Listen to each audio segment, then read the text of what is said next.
I call this meeting to order, so what I'd like you to do, if you would please, is rise, and we're going to pledge allegiance to the flag. I pledge allegiance to the flag of the United States of America and to the republic for which it stands, one nation, under God, indivisible, with liberty and justice for all. Ladies and gentlemen, thank you very much for that. We appreciate it. This is just an indirect question. Is there any space out there, because there's a lot of people out there yet, is there any space where we could somehow maneuver so that we can get more in? Or are we as tight as we're going to get? Are we tight as we're going to get? All right, ladies and gentlemen out there, I hope you can hear us. I apologize if you can't. Those of the rest of you in here, what I would ask you to do as best you can, keep as quiet as you can so that as much as possible they can hear. They may not be able to see, but at least they can hear the conversation. So, okay, thank you very much. I appreciate it. What we normally do at our council meetings is we begin every council meeting with an open forum where we give people 3 minutes to address the city. And with this many people here, maybe some of you want to do that, maybe some of you don't. My question is, would anyone like to address the city? And we can give you 3 minutes to address. I would, and I'll do it on behalf of... Okay, if you would please. If you could, okay, wait. Before you do that, though, I should announce one thing. Angie has a clipboard, and what she's going to do is she's going to pass around the clipboard. If we can ask each of you to please sign in, so that we have all of your names of who was here, for a lot of different reasons. Okay, so if I can ask you to just please sign off. Okay, I apologize for giving you a start and then a stop, but ma'am, if you would please tell us who you are, and then yes, give us your 3 minutes, please. Okay. I'm Andrea Robinson. I live in the neighborhood right next to Blue Heron. And we have definite concerns with sand companies and the building. We also have concerns with the transparency with the project and how much is known before we were known.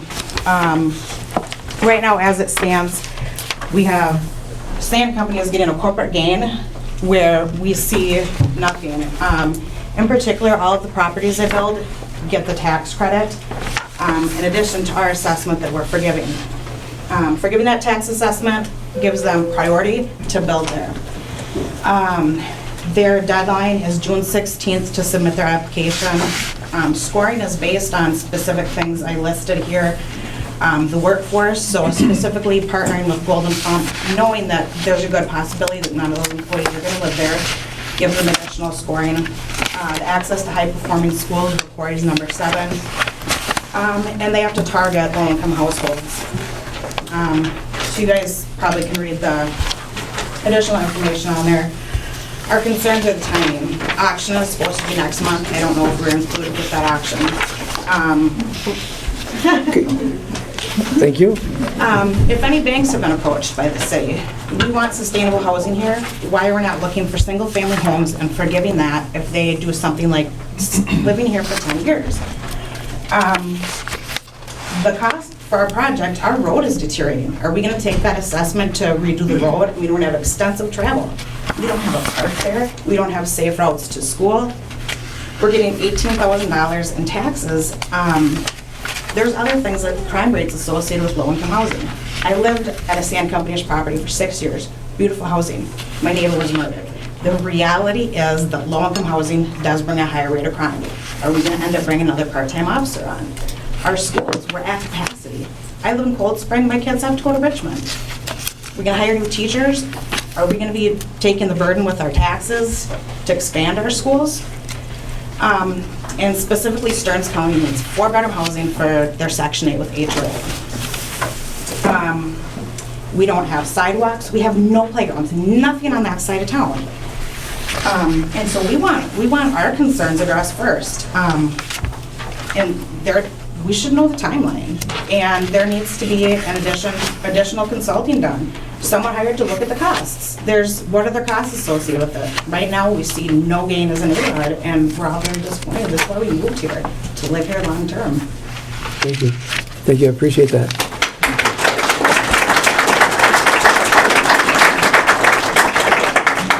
Again, thank you. Anyone else wishing, okay, please?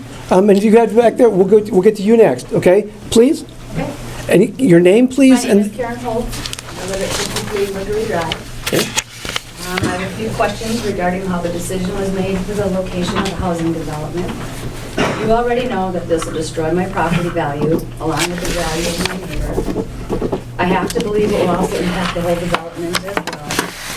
You also are aware of the major traffic problem this will be when a minimum of 64 cars will start traveling through the development all at the same time.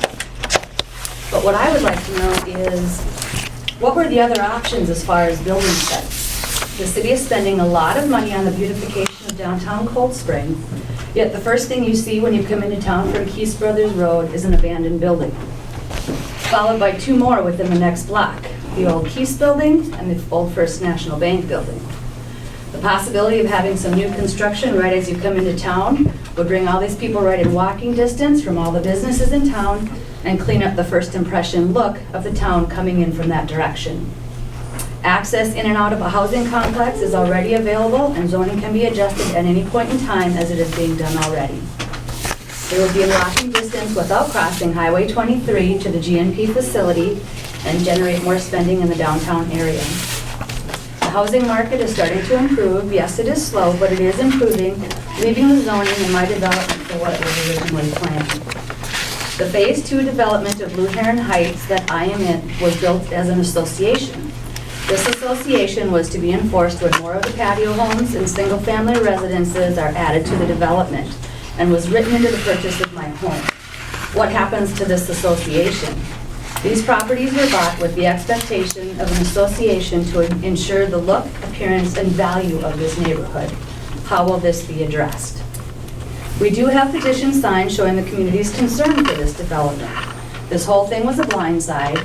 Not 1 ounce of compassion or concern for what this would do to current residents was ever considered, or was it made a concern. How would you feel if you found out about this by seeing a picture of your house in the newspaper in the middle of a proposed rental property? And not having one person show concern or care enough to send a letter or knock at your door? When does the community get a say in this matter, or a chance to be fully informed about what this is about? Thank you.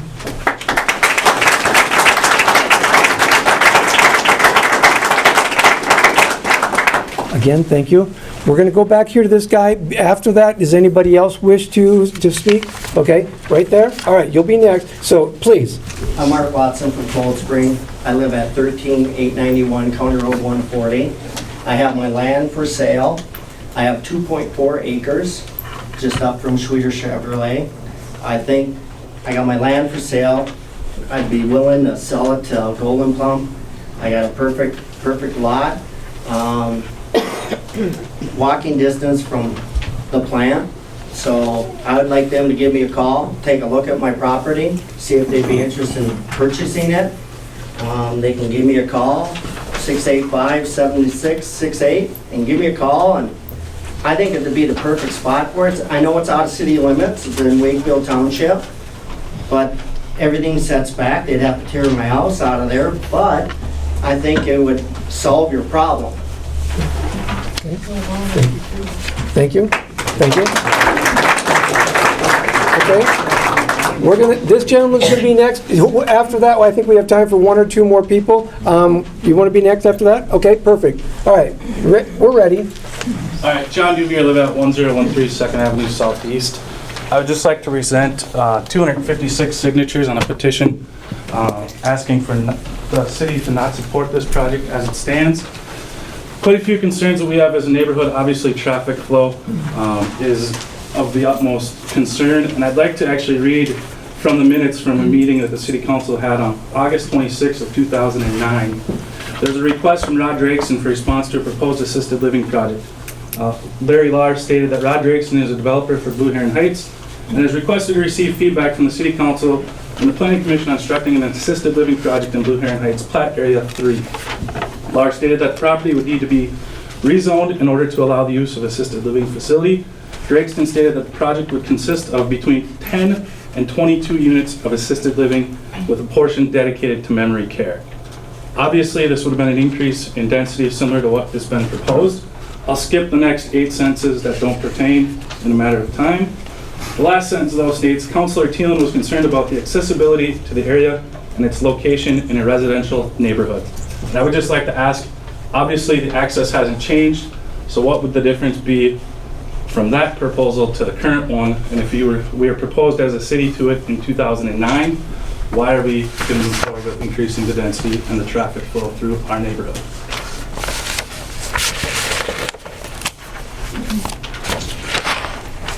Secondly, I'd also like to just read a paragraph from the city's comprehensive plan from 2007.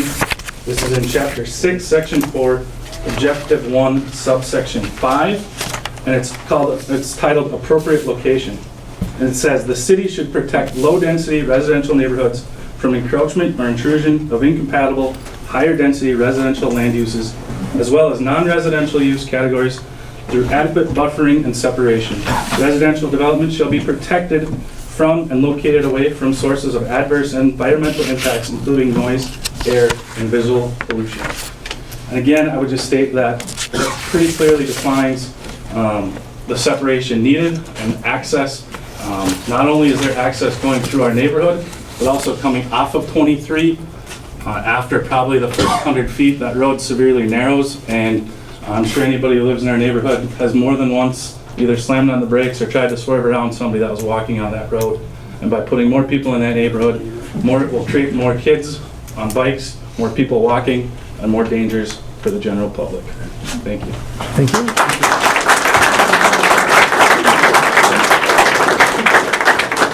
And thank you again. We promised you, so we'll go with you next. And if I don't have anything written, but I'm Nick Colbert. This is my wife, Dawn. We live at 212 Rookery Drive. My concern is just basically traffic and safety. When we're going to have that many more cars going by our house, all of our neighbors, and us included, we all have small kids. They're always playing, they're running from house to house. If we're having 60 to 70, 80 new cars running through our neighborhood a couple times a day, it's quite a concern of ours. We live right on a corner of our kids or pets being out in the road and getting hit. Not only that, when, like John said, the road really narrows, and if they're all going to cross 23 to get to Golden Plum, we're gonna have to wait a long time through that stoplight to actually get to work. You know, that's another concern. And I know that we've been told that they may go off the backside of Fireside Road. That creates more of a problem for all of us, because now everybody's gonna bypass Cold Spring by cutting through our neighborhood to get to County Road 2. They do it right now driving through the field. And if they extend, what is that, 4th Street down through the golf course? First Street, First Avenue. First Ave, so that doesn't fix the problem either, because it's still coming through our neighborhood. You know, so it just doesn't seem safe for us. And like she said, it's definitely going to affect our property value. We bought in that neighborhood for a reason, and now that it's going to change, for the city to gain $18,000 a year from that, what are they going to lose from our property value going down? Exactly. Okay. That's my thoughts. Okay. Thank you. Thank you.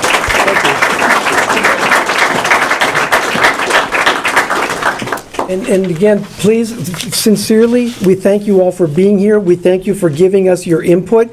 What we're going to do now is we're going to continue on with our agenda as we have it planned. And again, those of you that have a copy of the agenda, you know what I'm saying. We've gone through the public forum portion, and now we're going to go through the consent agenda and et cetera.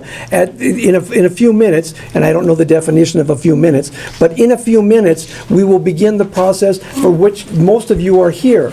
The advantage that we have, and I'm sorry if I'm putting you on the spot, but I'm giving you a heads up, okay? The advantage we have is we have some representatives from Stearns County here, Stearns County Assessor's Office, and they may be, even though they, again, weren't told in advance, they may be able to give us some light with regards to some of these property value questions and concerns. Maybe they can't, but maybe they can. So again, they're here. We'll try to see if we can get some information from them. But for now, we're going to move forward with our agenda. So again, thank you very much. And again, I appreciate your hand is up, but we're moving on with our agenda. Will we get a chance to speak though? And, well, again, short answer, I believe the answer to that will be yes. We'll try to do something to what we just did here.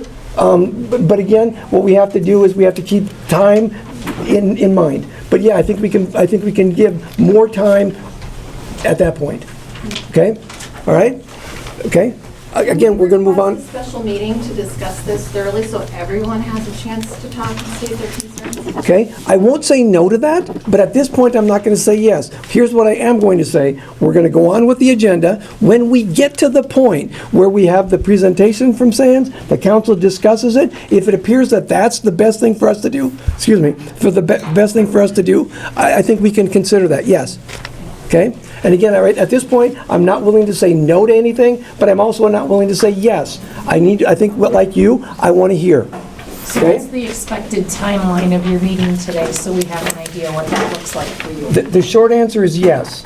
That doesn't answer it. And again, I can't give you much, because again, if you saw the agenda, you can see that we have a consent agenda, then we have the local Board of Appeals and Equalization, then we have Nancy, our auditors, who have to give us the summary. So there's a number of things that we have to discuss. How long will it take? I really can't tell you. Ballpark. Yes. Again, I don't have an answer. Wow. Okay. Okay? All right. Council, what we're going to do next is we're going to go on to the agenda, to item number 3, where we will approve the agenda.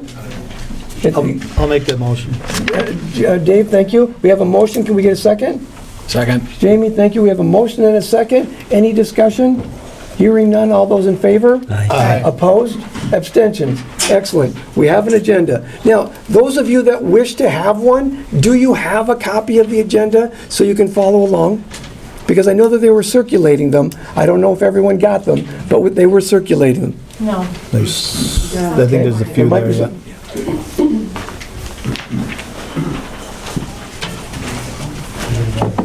Can I ask you to pass them in this direction? Thank you.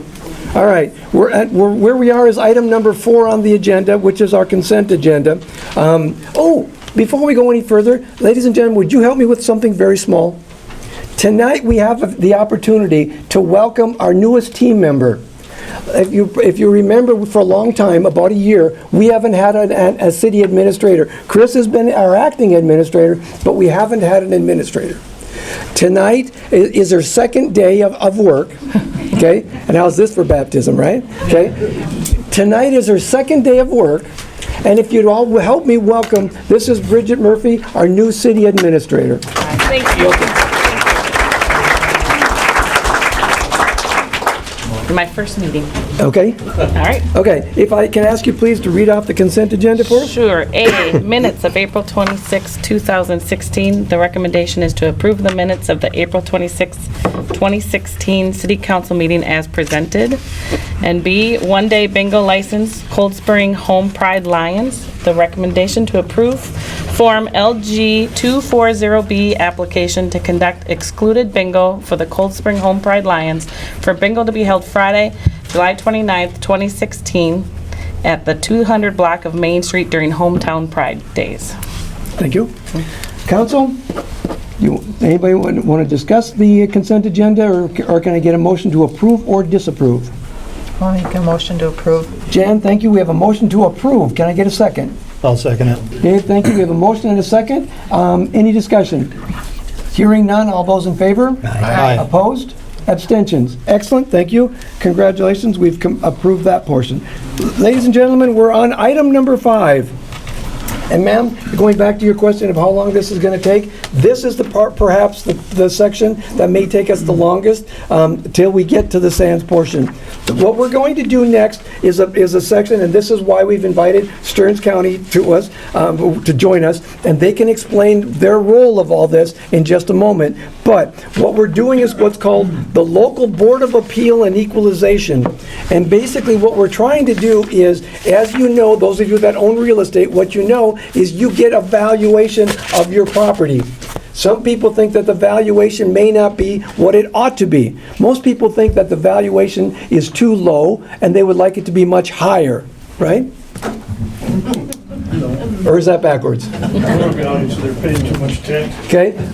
But the point is, that's what this meeting is about. So what we're going to do first is we're going to get the hearing started. That's a legal formality, so we're going to get it started. Then after that, what we're going to try to do is let Stearns County give us a little bit of a presentation, a little bit of a discussion of their methodology and how they get to where they are, and then we'll move forward from that, okay? All right, so the first thing we're going to do is we're going to open the Board of Review, Appeal and Equalization hearing, and we're going to open it at, does that look like about 6:50? Okay, so we're opening it at 6:50.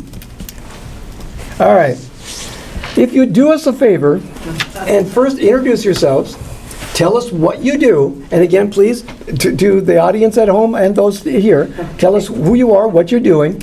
Angie, do you know, can you see it, or should we put that down, or is that not in your way? It's kind of in the way, but. Okay, Everybody knows me, Bob. everyone knows? Pretty much, pretty much. Okay, then please, tell us who you are, what your processes are, that kind of stuff. Okay. First, I'll introduce myself. I'm Nancy Heinzen, a staff appraiser for the Stearns County Assessor's Office. My job is to value the residential property in the city of Cold Spring. Jake Pitty, Assistant Assessor with the Stearns County Assessor's Office, and I handle the commercial industrial apartments out here. Now, I did not make you a packet like I normally do of all the sales because we had 60 sales. So I'm leaving you one copy. If you want to make copies yourselves or, just go through it, you can. What we are required by law is to have our sales ratios fall between 90 and 105%, meaning when we compare all of the sale properties to our values at the time of sale. It all goes into the pool. We target 95%. So this year we saw about a 2 or 3% increase in residential values based on those 60 sales, because that's what the law requires, is that we need to fall in that time frame. We are historians. We do not react to anything in the future. The sales time frame that set our values for this assessment occurred from October 1st, 2014 through September 30th of 2015. Those were the sales that affected the property values for this assessment year for taxes payable next year. We are never going to react in real time to what's going on in the market because it's impossible to do so and the law does not allow us to do so. Jake, if you want to address your commercial, what you did? Yeah, I mean, as far as values went, everything stayed pretty flat out here. We really only had the one land sale of the dental office that went in over here. As far as new construction, Golden Plump added about 1.8 million. The dental office was just under 700,000 in value. So beyond that, not a whole lot of commercial development going on, not a whole lot of sales going on out here. So. And same time frame? Yep. Mm-hmm. Same basic concept? Right. Try to keep it between 90 and 105? Right. Okay, okay, thank you. I did provide the council some copies here that shows what our total increase was, and it gives the new construction amount. This year, you had over $4 million in new construction in the city of Cold Spring for this assessment year. It breaks it down by land classes, residential, the ag, the commercial, and all of that. The other one I gave you is the total county breakdown of all of the sales throughout the county on residential and seasonal. And it shows you how many sales in each jurisdiction along with where the ratio fell. Just an information tool for you. Like I said, there was, 60 sales. It was a really big packet to have to reproduce. So I just brought one copy that you can go through if you're interested in individual sales. Other than that, I guess I don't have anything else to address to you other than I did notice, looking at our list of certified members, Jan is the only one. She is good through 2018. So you may want to think about getting others certified. If you do not have at least one certified member for this meeting, you lose your meeting. And then it goes to an open book, which we have several jurisdictions that are doing that this year, meaning instead of you holding this meeting for us to come out and address everybody, they talk to our office. And if there's no resolution, they can, or even if they don't talk to us, they can just immediately go to county board. So that is an option if you want to discuss at a later date, if you would rather go that way. That is available by law too. Okay, thank you. And we can still come out to Cold Spring and Yes. hold our meeting. It Right. just won't be during a council meeting. Right. Right. And Okay, give me 1 second. Sure. I thought we had talked about this last fall, and we had at least 2 of us, if not 3 of us. So if I could ask you, please, Bridget, okay, to confirm that, because again, that's a bit surprising, because I thought we had at least two of us, if Well, not three, You're certified, Bob, okay? but as mayor, you don't count. When you were a council member, it was fine. Now it is not. And I do have a handout from the Department of Revenue for the council members. There is online training that will be offered. And if you have any questions, you can always call our office and we will certainly help you with it. Okay, have you been talking to these people that I don't count? No. It's just, you don't count as a certified board member now that you're mayor. Okay. So that's why I looked at, we have a printout from the Department of Revenue on those that are certified when it expires. And Jan does expire in 2018. So you're good yet, We're good. as long as she stays on the council. Okay, and again, if the two of you would make certain that we keep that up for next agenda meeting, because then somebody else is going to have to go through the process. Yeah, again, it's not a big problem. I was able to get certified. You can too. I don't even count. I'm sorry, Bob. I know, I'm devastated. I know, isn't that terrible? Yeah. Yeah. Okay, so, Okay. what's next? I'm done. Lois had sent me an email on this. I was not aware that these people were appealing, but because they're on here, we will take them first. Is Ralph Wiseman here? Okay. They submitted a letter. Did they? Because I haven't seen the letter. It's a vacant lot down in Emma's Estates. I talked with Ralph back in April, and I told him, you know, because we are historians, I do have 4 sales in City of Cold Spring, vacant land, that supports the value that is currently $35,000 on the lot. I know Bob said he had it listed for, I believe, $18,000 is what he told me, and it hasn't sold. But I've never seen a realtor sign, you know, posted, you know, I don't know. It's totally up to the council whether or not you want to consider a reduction. It had been $40,000 back in 2012 when he was here. It was reduced down to $35,000. And that's where it has stayed ever since then, because we don't have enough sales data to say that value is too high. We can't look at listing prices. We can't look at potential sales that are pending.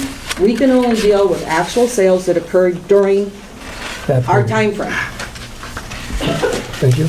I'm going to ask you in just a second to help me with explaining one more thing, okay? Please understand something. A minute ago, we mentioned the fact that what this meeting was, I'm trying to read the word, it's the Board of Appeal and Equalization hearing. The reason for the equalization thing, please understand how city taxation works. The city of Cold Spring, in order to pay its bills, has to collect a certain number of dollars. Okay? With me? All right. If we say to somebody, you don't have to pay your taxes, does that mean we need less dollars to pay our bills? No. So what does that mean for everyone else? That everyone else gets the privilege of having the burden shared appropriately, okay? So one of the things that the council is going to discuss is if we reduce someone's values, that means everyone else's values in a theoretical world will be adjusted as well, okay? Make sense? All right. Council, Ralph's request. What do you think? I move to leave it. We have a motion to leave it as it stands. Can we get a second to can we get a second on Fran's motion to leave it as it is? I'll second it. Jamie, thank you. We have a motion and a second. Any further discussion? Hearing none. All those in favor? Aye. Aye. All those opposed? Any abstentions? Okay, let's leave that one alone. And Fran, thank you for that, Fran. Okay, next is Ray. He's got the same situation, 8 lots in the same Emma's Estates, right, Ray? That's correct. Okay. And why don't you, can you show me where you have that justification of that card? Excuse me? Where are those lot sales that you say you can justify? You have to remember, this is mass appraisal, and we look at all of the sales.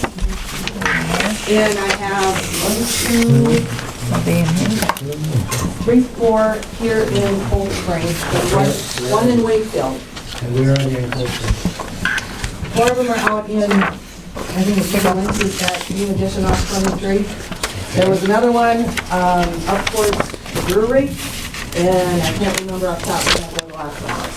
No, there is one for this time of year.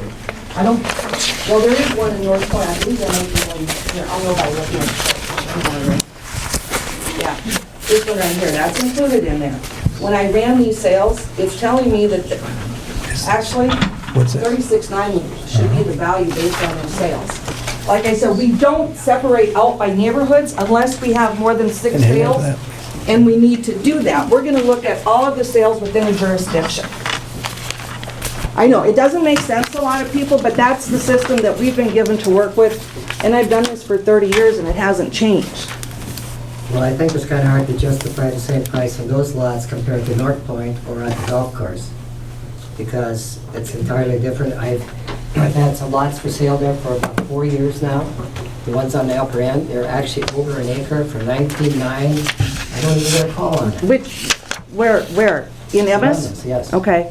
If you want to look that up on Coldwell Bankers for Brian Junkemeyer, it's been on there for at least 3 years, if not longer. Well, I don't know why they're not selling, Ray. All I'm doing is, we are data collectors. That's what we have to work with, I won't argue that. But at the same time, the last lot that I sold in that area, I think was the one that I gave away to Habitat for Humanity. Yes, but the rest of them down there, they haven't necessarily been lot sales. They've been a package deal. The lot and the house as a package deal is what, goes on most times in new plat developments. So are you saying you authentic assume the price of the lot given based on this? With our data extraction, with looking at the sales, that's what we will use to arrive at a lot value when it's a newly platted piece of property. We will check and see what the realtor is listing them for and use that as a guideline.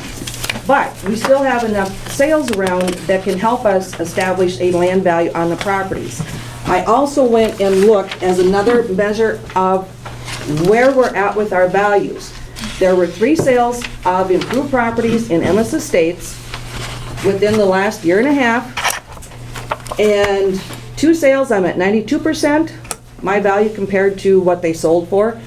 The other one was 102, so between those 3 sales, I'm where I'm supposed to be, looking at the ratio, and that tells me that my land value is not wrong then. Now, I beg to disagree with you. Yeah, I know. But I just don't think that is a very fair way of looking at it. If you're looking basically at empty lots, basing it on the sum of sale that is a golf house on it. I know, like I said though, this is mass appraisal. It is not going out, somebody purchasing a piece of property and you hire a fee appraiser to go out and make sure that that value is there for loan purposes, so on and so forth. It's a whole different ballgame. And we're using data that, is in effect. You look at our sales started in October of 14. They go through September of last year. But that's going to affect your value for taxes payable next year. I mean, that's how far behind the system is, and I can't change it. I have to work within the confines of the law. It's up to the council if they feel that these lots should be reduced in value. They've gotten the same information that, I've just shared with you. And it's totally up to them once, these notices go out and we send out the values on them. Well, I'm sure if I go ask them to give me an offer on it, they wouldn't offer this. I don't know. Right, Mr. Gilligan? That is correct. I would not be offering that. But then again, you didn't ask me the obvious question, would I offer you anything for any of those lots? Well, Sorry. I guess the other thing that's coming in the future, the way it sounds, is not going to help this either. And again, that's a different part of the agenda. That doesn't make any difference. It's still part of the picture. All right, thank you. Nancy, I need your help, please. Yes, sir. With regards to raised lots, Yes. okay? Yes. Do you have a recommendation? No, I do not. Okay? That's up to you to Correct, decide. we understand that, but I'm looking for some guidance, because then I'm going to ask the council next. I passed out the sales ratio study that I did on sales that were vacant lots within our time frame. To me, it supports the $35,000 value. Thank you. But you can Thank you. defer from that. Thank you. All right, council, questions, comments? Otherwise, we need a motion to either change it or not change it. And if you say we're going to change it, then I'm going to ask you to go specifically by lots, because there are several of them. So are we changing it or are we leaving it? What are you asking for? Well, I see a $5,000 reduction in order.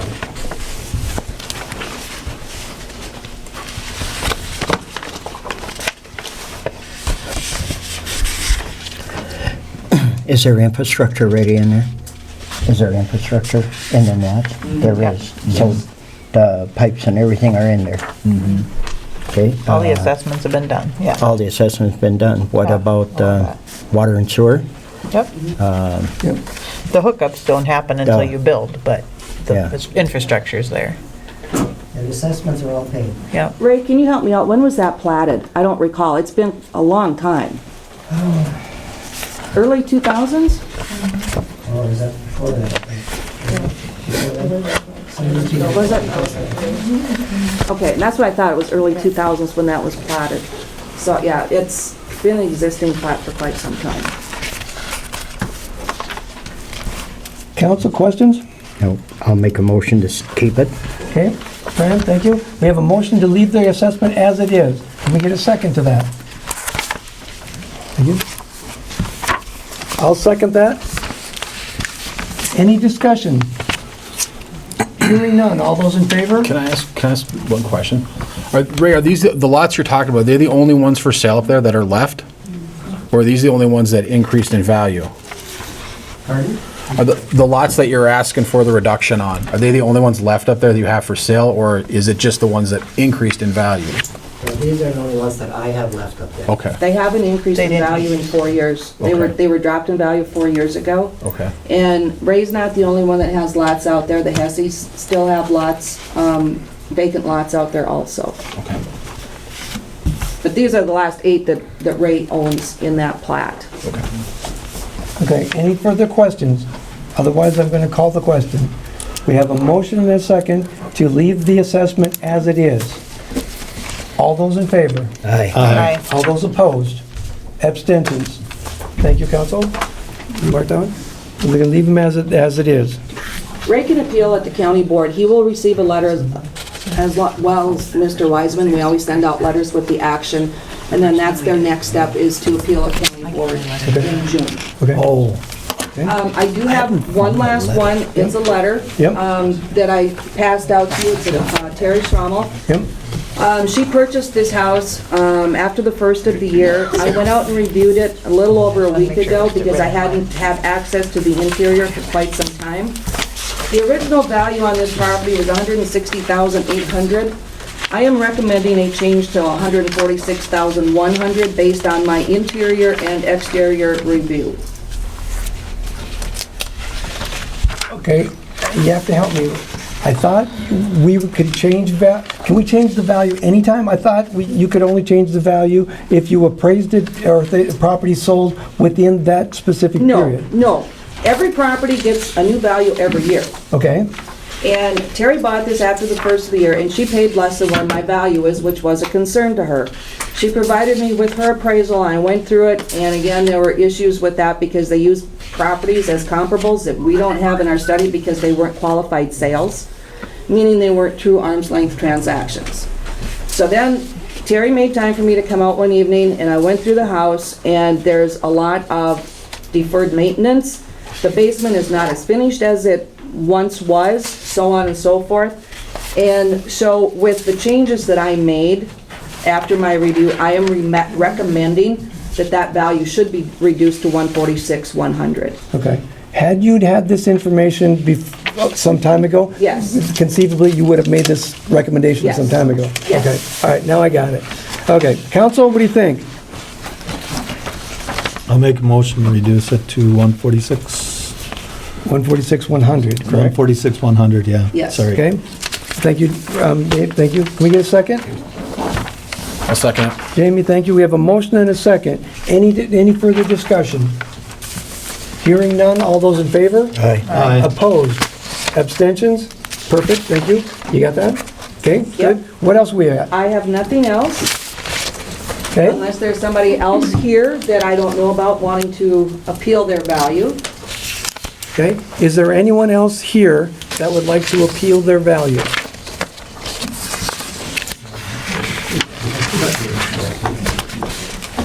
Then I just need you to sign off on this sheet for me, please. Okay? All of you. As far, You need to print your names. I want to ask the questions that Whether they were you're asking here, about with you're not values and some of that kind certified, then of sign. stuff. Should I close the meeting first and then ask you the question? Yeah. Close the meeting first and then, okay. Thank you. Then I think you and All right, count. I asked them. Ladies and gentlemen, please, if you can, just down a little bit, please. What, council, anything else for the Stearns County Assessors? Council, anything more for the Stearns County Assessors? All right, the public, now this is gonna sound weird, so just bear with me. 3 times I have to ask the same question, okay? It's standard fare, okay? So the question is there anyone else that would like to appeal their assessment? Is there anyone else that would like to appeal their assessment? Is there anyone else that would like to appeal their assessment? I try to change it. Okay, hearing none, what we're going to do then is we're going to close the public meeting at 7:11. We do that? All right, 7:11. All right, so the public meeting portion of this is closed. Nancy, now isn't the time when I'm going to try to ask you a question. And again, please, all I want to do is have you help us understand property valuations as best we can. We now understand a little bit better the process. State law says you have to use historic data from a time frame, keep it within between 90 and 105% of actual sales, so we understand that process. Okay. We've heard some concerns about this may happen, this may happen. Can you give us some, without being specific about our property, can you give us some specific, or some idea of how we might look at some of this? I honestly don't know what to tell you, Bob. I hear the people's concerns. I don't have an answer because, again, we deal with sales that have occurred in the past. This is something that is coming down the road. Is it going to impact property values? It could. I'm not saying it will. I'm not saying it won't. I can't see into the future to know what's going to happen. And until this would happen and people start selling their property and it's selling for way less than where my value is, I can't go and drop property values because everybody has major concerns. You know, we don't know because we don't know what's going to happen in the future. So I don't have much of an answer. I don't know if Jake has anything else to add. Well, I think what they're looking for is, you know, past examples in general terms. Yeah, it happens, you know. It does. It happens too when an apartment complex comes into the neighborhood and it revitalizes things. It just depends on what the situation is, I guess. Yeah. I used to work for a city in the metro, and a big box store, we'll call it, wanted to come into the city, and the council did their best to keep that big store out of there because they knew it was going to bring lower level of clientele, shall we say, to that area. So, and they were successful in keeping that store out of there. You know, they wanted that area for other development to help revitalize the city, I guess. But, you know, that's just one example. You know, it can happen. It definitely can. We see it happen, but just depends on the situation. And we can't react until there is Right. something that tells us that. We'll look at the sales, you know, if what these guys are saying is true and it does happen, we'll see those sales and the values we'll have to pull down. But until then, there's not much we can do. Okay, thank you. Council, any more questions for the Stearns County Assessor's Office? Okay, then what we would like to do is thank you very much for coming out, for helping us with this process. I understand that sometimes seeing a large group like this can be intimidating, but you rarely come to Cold Spring and see a large group like this because we're always this well behaved. I know. I don't mind coming to Cold Spring. Well, there you have it. You know, as property owners too, you know, if there's anything on the assessment side that, you know, if you have questions, by all means, call our office. You know, you can ask for anybody. It doesn't have to be me or Jake. Any staff appraiser, you know, will be able to answer any questions that you may have. But yeah, by all means, you know, talk to us. There isn't much that we can do, but, you know, we're willing to listen and give you whatever information we have regarding, you know, property sales and what's going on. So we're always available. Thank you. Thank you very much. Thanks. Thank you. All right, ladies and gentlemen, that takes care of item number 5 of the agenda. That means we're on to item number 6. That's there she is. I was looking for you in the audience and didn't see you. That's item number 6 on the agenda is Nancy, and she's the auditor that has done the certified audit for the city, and she'll give us some more background on that in just a moment. But what we have to do once a year is we have to have our books and records audited, and then once a year she gets the privilege of coming in and telling us what she's found. So that's what we're going to do next. And you may get a suntan when we turn on the screen.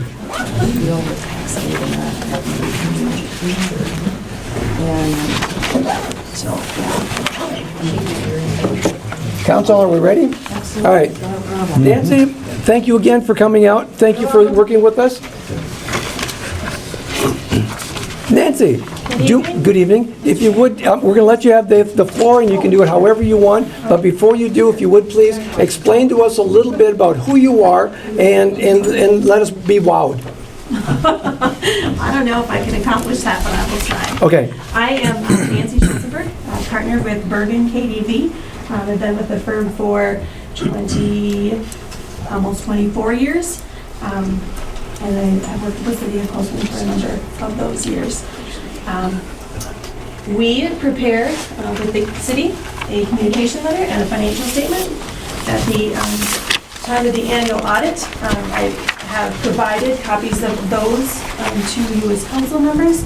And for tonight, to keep things a little bit short and a little bit more simple, I pulled out the highlights and put them in this PowerPoint presentation.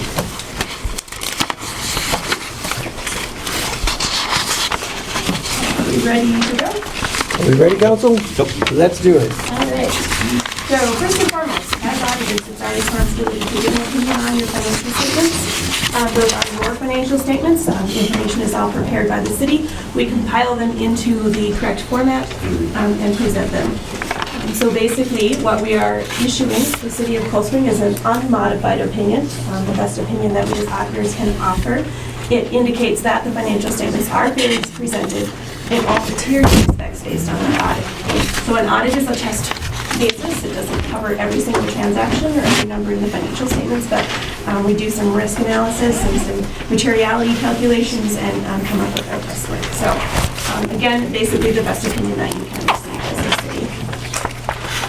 In addition to that opinion letter, we issue several other letters. The first one being a letter on compliance with New York state statutes. So the Office of the State Auditor on an annual basis issues a checklist. Covers 7 broad categories of legal compliance. We completed that checklist and had no findings related to it. Next, we issue a report on government auditing standards. Those standards are required because you receive some funding in your city and the state of Minnesota. We take a little bit of a closer look at your internal controls and also compliance with laws, regulations, contracts, grants, those types of things. Based on that, we did have 2 internal control findings. These are the same findings that you have been seeing. The first one is the lack of segregation of accounting duties. Simply due to the limited staff that you have in your finance office, there are some overlapping duties. It's something that you need to remain aware of. There's a degree of risk that goes along with it. But what I will tell you is that the city has many mitigating controls in place and reduces it to a middle level finding. So it's not as severe as it could be, and that's what we see in some places. And then the other finding relates to the preparation of the financial statements. Simply because we take your information and put it in the correct format, we need to put that in writing to all of you as well. And then finally, we have the communication letter, which I referenced earlier. There's some financial analysis in there, and that we'll cover tonight. And then there's also 3 pages titled Required Communication. And these are things that our standards require that we put into the So what I want to tell you tonight is that nothing in there stays from our standard template version. It would be our tool if we had any difficulties or disagreements or anything like that we encountered in the audit, and we had none. So. Good. All right, moving then to some of the financial information. And this looks a little bit fuzzy. I'm not quite sure how we fix that. This chart takes a look at your tax capacity, your levy, and your rates. The grayish line that is on the top and then dips below is your tax capacity. You can see that in 2012 and 13, you saw significant decreases in that, and has been coming back a little bit the last couple of years. That's basically based on your property values in the city. The bottom line in the green is your tax levy, and you can see that has remained relatively stable with a couple of increases in 2012 and 2015. And although you had those increases, when you look at the top percentage there, the 44.25, that's your overall tax rate. That is still below statewide averages of 46.7%. So it kind of gives you a feel for where the city is in comparison. Moving then to the general fund, this just takes a high-level look at revenues, expenditures, and fund balance, and looks at a 5-year perspective. You can see for 2015 as well as 2014 and 12, you did have revenues exceed expenditures. For 2015, your fund balance did increase, and we'll talk about the details in a couple of slides going forward. So first of all, revenues in the general fund, up about 9% or $197,000 overall for the year. A couple of things that account for most of that increase. First of all, your intergovernmental revenues were up about $80,000. There's small cities grant assistance that you received during the year that was new. And then also some increase in your allocation of the local government aid, the LGA aid for the city. And then the other large increase comes in taxes and assessments. That went up about $108,000. Part of that, actually a pretty small part of that, was an increase in the levy for the general fund, and the rest of it has to do with delinquent property taxes that were collected that were not anticipated for the year. On the expenditure side of things, you actually had a decrease in expenditures for the general fund for the year, down about 3% from the prior year. And we have some things going on in the categories there.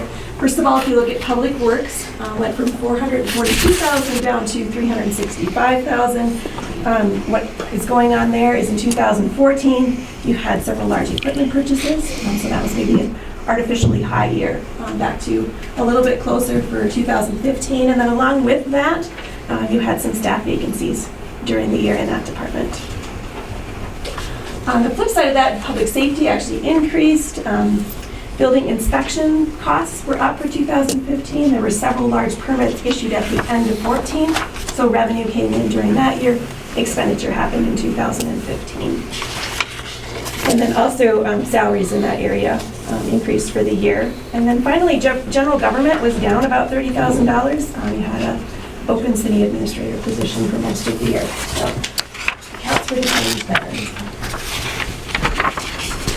Taking a look at your budget to actual, city had anticipated revenues of $2.258 million, actually came in at $2.388, so about $130,000 over budget.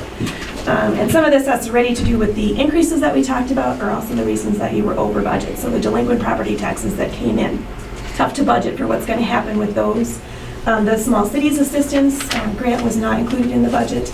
And then also your investment income was actually over budget, about $30,000 for the year. So that one's tough, and the city has historically budgeted very conservatively for that number, because you just never know where that market is going to end. So overall, about 5.8% over budget in the revenue side of things. Expenditures were under budget, about $188,000 across all of your departments. And again, primarily for the things that we've already talked about. General government under budget due to the city administration and that vacancy there. Public safety. There was state fire aid comes into the city as a revenue, goes out of the city to the fire department relief association as an expenditure, and that was not included in the budget, so that accounts for most of that difference. Public works under budget just due to the staff vacancies that you experienced. So overall, about 8.2% under budget. So when you look at the bottom line, like we already discussed, fund balance did go up, and it was about a $251,000 increase for the year for the general fund. The next chart we have is a lot of lines going on it. At the very top is your fund balance in the orangish color there. You can see that that is very close to the line right below that, which is your overall cash balance. Because you recognize modified accrual, you're kind of working on a very current basis. So you would expect that your cash would be close to your fund balance. Both of those did increase for 2015, as we've already discussed. But what you do need to remember as a city is that the general fund borrows a significant amount of money to other funds within the city. So while this number, the 2.181 million, includes all of your cash, including that borrowing, your actual cash in the general fund is about $300,000 and some $370,000, if I remember correctly, at the end of the year.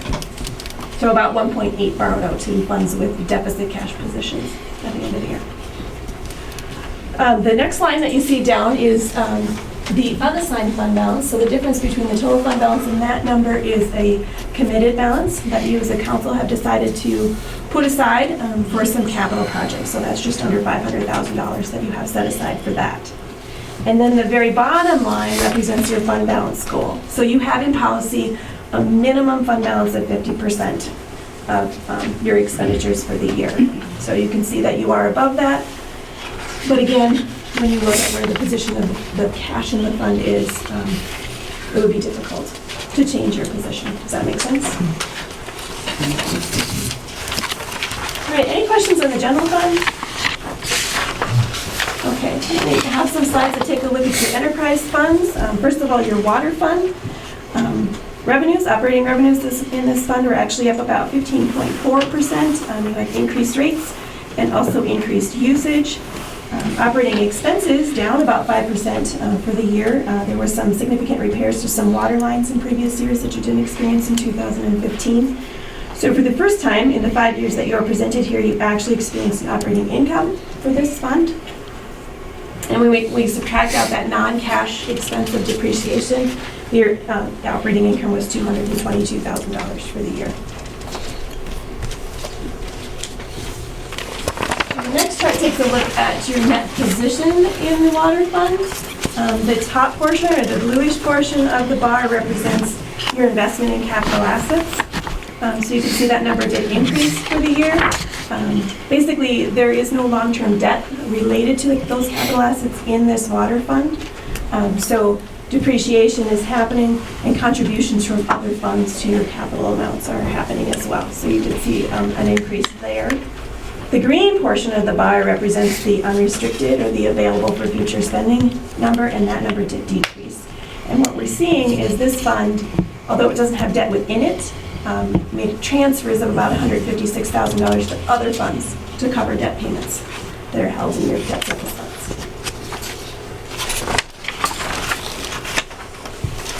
Sewer fund, similar to the water fund, increased operating revenues, increased operating expenses, basically increased rates and usage on the revenue side, and increase in the allocation of some employees' time to more correctly affect where they're working. Accounts for some of the increase in the expenses there. So you did experience operating income at your highest level for 2015, and actually for all the years presented here. This fund is a little bit different than the water fund. It does have some long-term debt within it. And you can see here, again, most of your net position, or your equity, if you will, is tied up in your capital assets. So what we have is your capital assets, less accumulated depreciation, less that long-term debt that was used to construct those assets. And the increase that you see here is an indication that the debt is being paid off, and contributions from other funds are coming in at a higher rate than the assets are depreciating. And then the green portion, again, is your unrestricted, and you can see significant decreases in that, partially due to the debt load within the fund, and then also the amounts transferred to other funds to cover debt payments. And then your last enterprise fund is your storm sewer fund. Full operations started in 2013. 2012 was a partial year, and you can see some small improvements. You did have an operating income of just under $7,000 for the year. So keep an eye on this fund, keep monitoring those rates to make sure that you continue to cover all of your costs.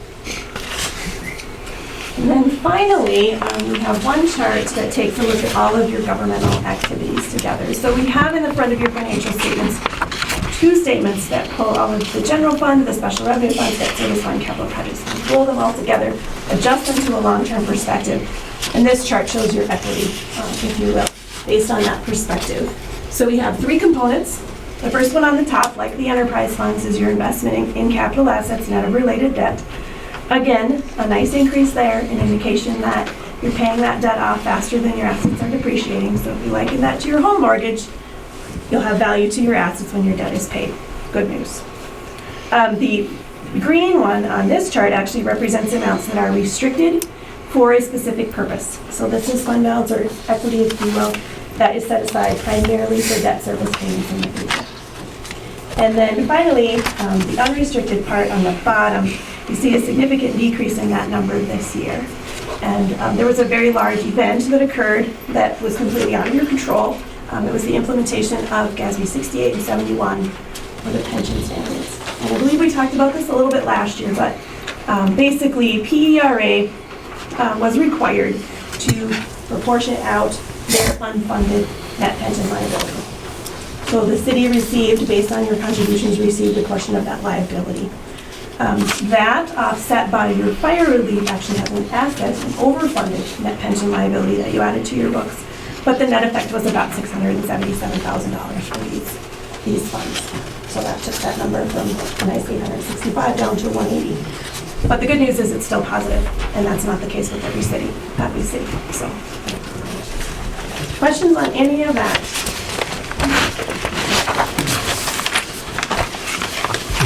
All right, so thank you very much.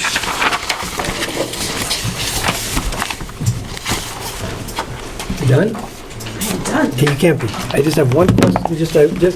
I thought you were going to go on to something else. No. So I just want to make absolutely certain that everybody heard the same thing I did. And what I'm referencing, Nancy, is if you want to look at it from the financial statements, Yes. on page 12. In the middle of the page, I believe it says that the fund balance of the city's general fund increased by $251,207 from operations during the current fiscal year. Yes. Is it safe to say that what happened is the number of dollars that came in and the number of dollars that went out, the difference between those two was $251,000? For the general fund. For the general fund, correct? Yes. Correct. That's a safe statement? Yes. Okay. And then the second comment is on page 13, the very bottom line. Due to this financial diligence, the city had a small tax increase for 15 and an even smaller increase for 16. Due to this diligence, in other words, we're trying as best we can with the help of Chris, the staff, John and the Public Works. We're doing the best we can to do as good of a job with our dollars as we can. Is that a reasonable statement? That is what this statement says. Okay. This is actually management's statement. Okay. So it's part of management's discussion and analysis. We as auditors need to stay away from Correct. opinions. Correct. Except for the opinion on your financial statements. Correct. But otherwise, everything was in order. Chris's staff was prepared for us. The audit went well. And the financial results Okay. show themselves. Perfect. That's what we needed. All right. All right, we're going to get to the, and Bridget, you're going to be up on number 6 in just a moment, but what I want to point out, council, and I know she was exciting, but what I want everybody to understand is that because of what we've done, there is some surplus there, and what we choose to do with that is going to be up to the will of the council, but we'll make that decision this fall when we get into budgeting and to talk about the tax levy and all of that kind of stuff. But again, we have a great place to start from. Thank you. All right, Bridget, if you would, please, number 6. The recommendation to approve the 2015 audited financial statement as presented. I make a motion. Fran, thank you. We have a motion. Can we get a second? I'll second. Jamie, thank you. We have a motion and a second to accept the financial statements. Any further discussion? Hearing none, all those in favor? Aye. Opposed? Abstentions? Thank you, and thank you. And would you join with me? Could we thank the staff just for a second? Absolutely. Chris, you and your staff did a wonderful job. Thank you.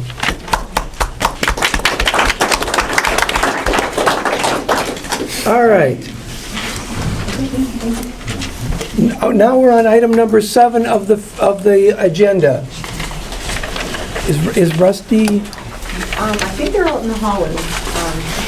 There's Jeff. Welcome. Good evening. Please, come on in. Right up here, please. Yep, if you would, please. Thank you very much. Ladies and gentlemen, for those of you that have the agenda in front of you, item number 7, basically what we're going to talk about next is, as you know, we're redoing County Road 2, Red River Avenue. We're redoing it. Whenever you redo a project, what's one of the things we absolutely know about it? It's got to be paid for. How are we going to pay for it? Are we going to borrow it? From whom? How fast are we going to pay it back? All of those questions directly affect your taxes. Okay, right? All right, so this is where we are right now. So again, thank you very much for coming back to share with us. I'm gonna let you go from here. Great, thank you, Mayor, Council, staff. Good to see you this evening. I'm Jessica Green with Northland Securities. Typically, you're used to seeing Rusty here. Unfortunately, he got trapped in some pretty nasty traffic down in the cities. So he called ahead. We were both planning to be here, but he called ahead and said, you might as well get up there. We don't want to be late for the presentation tonight. So what we have for you is the finance plan summary regarding the potential issuance of $3,410,000 in general obligation improvement bonds, Series 2016A. And as you mentioned, Mayor, this is to finance the city's portion of the improvements to County Road 2, Red River Avenue. And based on the initial construction bids that we've seen, the numbers that have come over from the county, the city's share of the project is $3,341,182. You do have the finance plan in front of you that was included in your packet, and I'll just kind of go through some of this rather quickly. We did talk about this at the last council meeting during our work session. So just to give you kind of an overview here, what we're going to be doing is issuing bonds pursuant to Minnesota Statutes 475, and that's the general authority to issue debt, and then also 429, and that's really what comes into play when you're going to be assessing special assessments. As of right now, the number that we're working with for special assessments is around $930,000. That is an estimate, so as we're working through the process, we'll define that number a bit more. The finance plan assumes that the assessments will be levied in 2016 and first collected in 2017. And the amount that the city assesses will be about 1.5% over the average coupon on the bonds, rounded up to the nearest 0.25%, and that's standard with the city's assessment policy. In addition to that, we're anticipating that about $506,000 in utility revenues will be used to offset the debt service going forward on the bonds, and that those utility revenues will be used to make the 2/1 of 17 interest payment. The structure and the preliminary analysis shows that the bonds will be dated July 1 of 2016, so the process is moving forward rather quickly, so you'll be seeing us again a few times over the next couple of months. And interest will be payable on February 1 and August 1, beginning February 1 of 2017, and then interest will be payable semi-annually thereafter. Principal will begin being repaid on February 1 of 2018, and again, annually thereafter that. Annual property tax levies will decline over the life of the bonds with the structure that we've created because we've elected to use level annual principal. That was the consensus of council at our work session a few weeks back. From there, I'm going to direct your attention to page 4 of the finance plan summary, and that really defines the issuing process. So, of course, we're here May 10th, and what we're asking council to consider this evening is to approve the finance plan and to authorize Northland and staff to take the steps necessary to prepare for the issuance of debt. If council is agreeable to that, what we will do is the next steps are sort of put in motion. So the week of May 17th, we would anticipate that the preliminary official statement would be ready and distributed for review by the city. The week of May 30th, we would hope to hold that rating call to get the bonds rated. The week of June 6th, we would like to see the rating released and do the pre-pricing review and the call, with June 14th being the actual pricing. On that date as well, we would come back to the council, and for your consideration, we'd have the bond purchase agreement for you to review. And then, if all is approved as planned, in July, we've got the 21st listed here. We'd like to see the proceeds a little bit earlier, maybe the 12th or so of July, but we've given ourselves a little bit of flexibility. But we'd like to see the bonds closed and then the proceeds available to the city at that point. On the next page, there's some redundancy here, but it's really just the highlights of the recommended terms. The type of bond sale that is being proposed is a direct purchase with Northland, so Northland would actually purchase the bonds from the city. Again, estimated pricing date would be Tuesday, June 14th, with council consideration that evening. So on or around, or I should say at or around 6:30 that evening, we'd come back with the bond purchase agreement for your consideration. Again, statutory authority that we're using is 475 and 429. Repayment terms are as follows. The principal would mature annually on February 1st in the years 2018 through 2032, with interest due February 1st and August 1st, beginning February 1 of 2017. The security, of course, is the general obligation pledge. Additionally, we have special assessment revenues that will be pledged to the bonds, and then we hope to reduce debt service further with the utility revenues that are planned. You do have a prepayment option in here, so we're putting a call on the bonds of February 1 of 2015, or I'm sorry, 2025. So anytime on February 1, 2024, thereafter, you could call the bonds if you have additional revenues, so you could pay those off early, refinance, etc. The bonds are proposed to be issued as tax-exempt bonds, and they will be designated bank qualified because you issue less than $10 million a year, and that really just opens it up for being more attractive to bank purchasers and those types of investors. The city will be seeking a rating from Standard & Poor's. Typically, you've used Moody's in the past, but given what we've been seeing with the rating agencies, we believe that Standard & Poor's may be a more reasonable option, and given what we just heard, the good news with your audit, we're seeing some increases in general fund, so I think that will help as we move forward as well. Just a few things there about arbitrage rebate. We anticipate that it will be exempt from the arbitrage rebate because you're issuing less than $5 million. And there's some additional information about arbitrage in the report. If you need some reading to put you to sleep tonight, I'd recommend reading that. The city will be responsible for, or I should say your dissemination agent will be responsible for full continuing disclosure. So that's things like posting your annual audit and those types of things to MSRB so that investors can get at your financial information. And then bond counsel will be Freiberger, and they've acted as your bond counsel in the past, so that's nothing new, and they'll render that tax exempt opinion on the bonds. And then the last two pages just provide the preliminary sources and uses. So again, we've got a par amount of bonds of $3,410,000. And then you've got some accrued interest in there of roughly $3,200. The uses of the funds include not only your underwriter's discount of $44,330. You've got your cost of issuance of just under $21,000, and that'll cover the rating agency fee, your bond counsel, CUSIP fees, other miscellaneous items that come along with the bond issuance. Got a small deposit to your debt service fund of $3,200, and that matches up with the accrued interest from the very top in the sources. And then you've got the deposit to construction fund, and that's $3,341,182, and that matches up with those costs that we received from the county. And then a small rounding amount, because you issue bonds in $5,000 denominations, you've got a rounding amount to bring that up to that $3,410,000. So that rounding amount is about $3,500, and that'll be placed into your debt service fund. And then on the very last page there, you've got the preliminary structure. Again, we are structuring it relatively level principal payments, and that results in a declining levy over the life of the bonds. So on the very right side of the page, you can see the levy that's proposed for this bond issue. You've got your existing debt service levies in there, and then the combined total on the very left or right-hand column. So you can see what the resulting levy would look like. That's really the finance plan. It's in its entirety, but I'm certainly happy to take any questions that you might have. Council, what do you got? This is a 15-year, That's correct. Yep. and it's 2.3, the interest. Let's see. I believe that's the average. Well, we've got an average coupon in here of 1.96%. 1.96. Yep.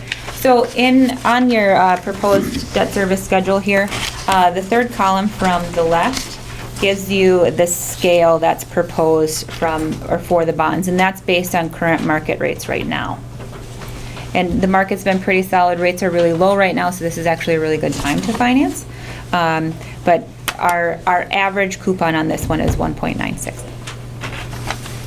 And at 1.96, that's just, right now, that's assumptions right now, that's speculation, that's until you do the call, until you do all of that. So we're planning for an average of 196, but that is not a guarantee at this time. Correct. Thank you. Council, what else you got? Jamie? Jamie?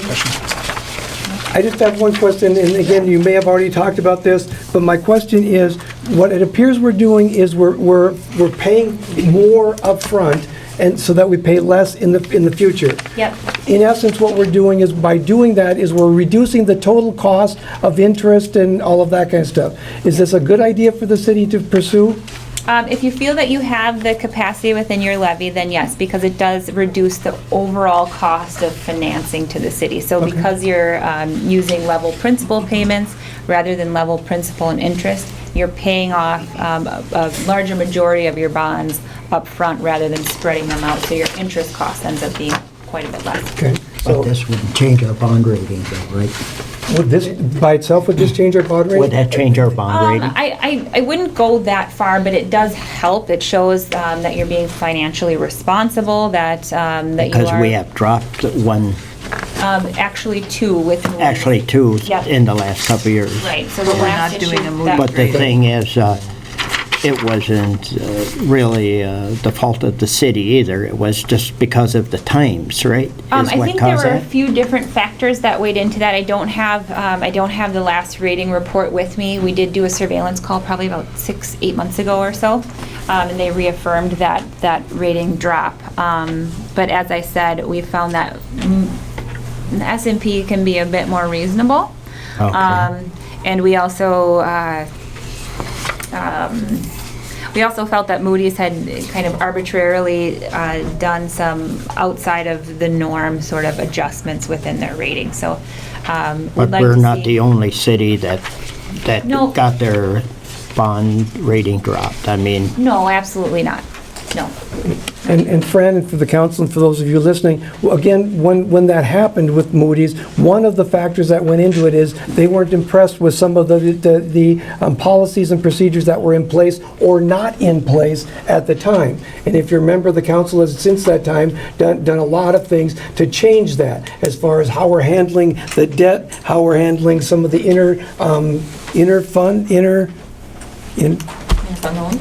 that. So again, I think we've addressed a lot of those kinds of things. So again, I think that S&P will be it definitely won't hurt. I think it'll be a benefit. So I think that's going to make it easier for us to qualify for a rate somewhere in the weighted average of the 196. Yep. So I think that's a good point.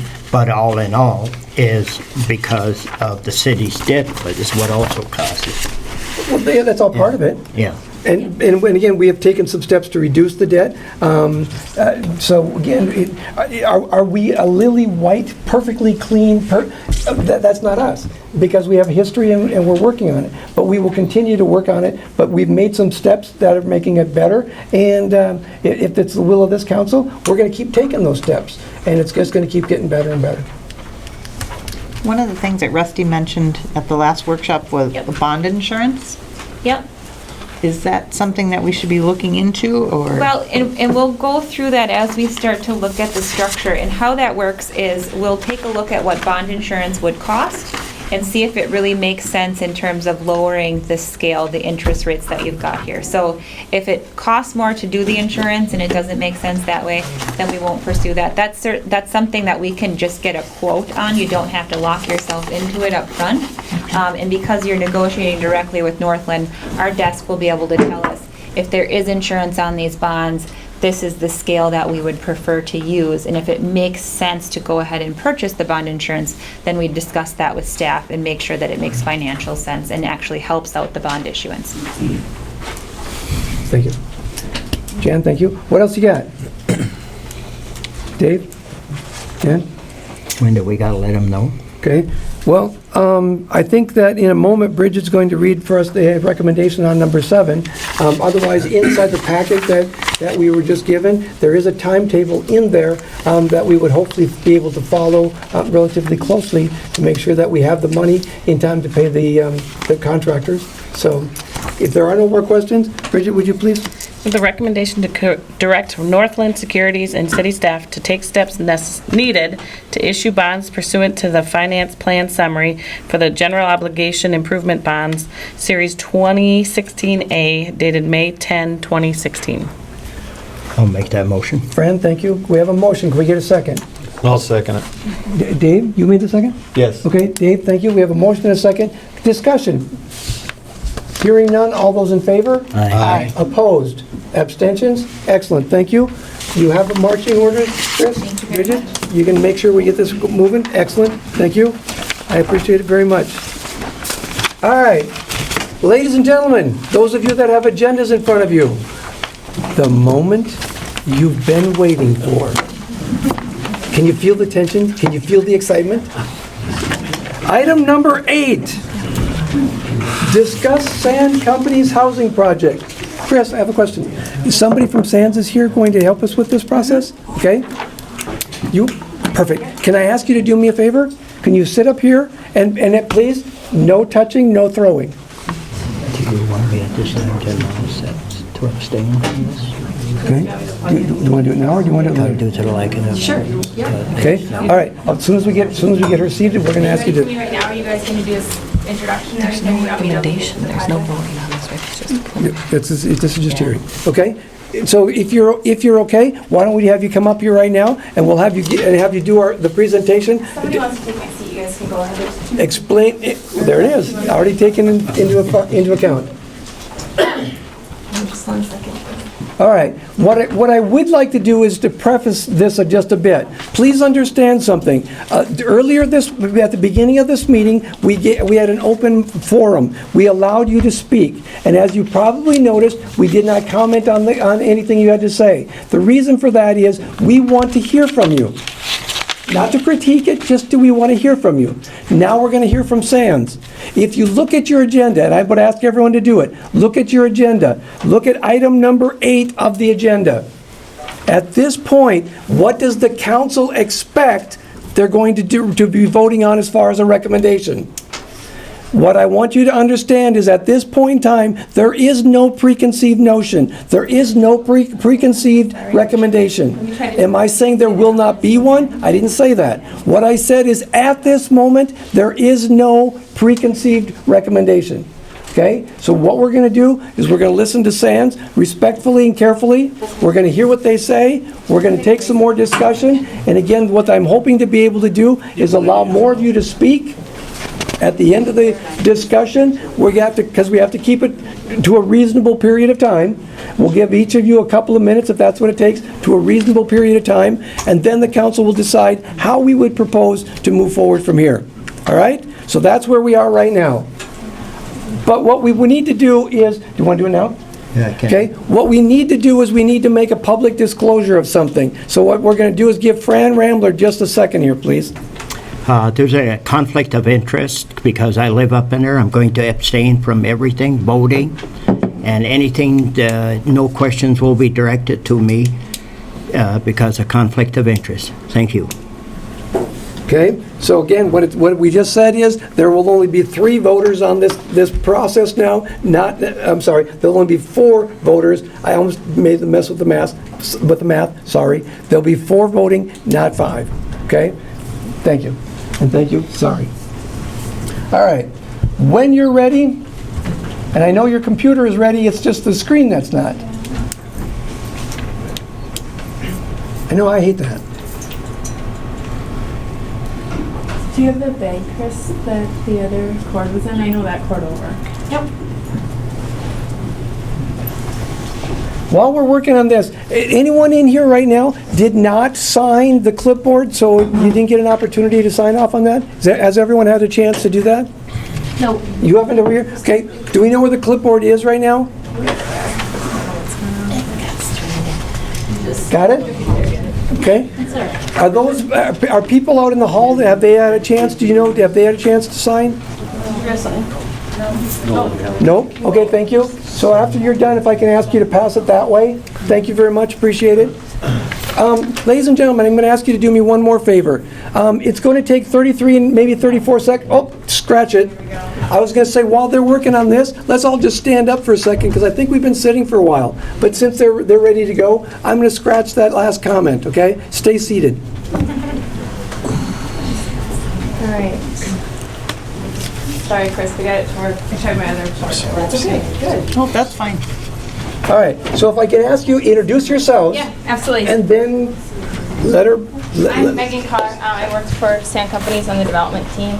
Thank you guys all for coming out here today. I know it's never easy when there's something new happening in your neighborhood, and it's really important to come out. Speak up a little bit, please. Yep, no problem. I'm Megan Carr with Sand Companies. I work on the development team.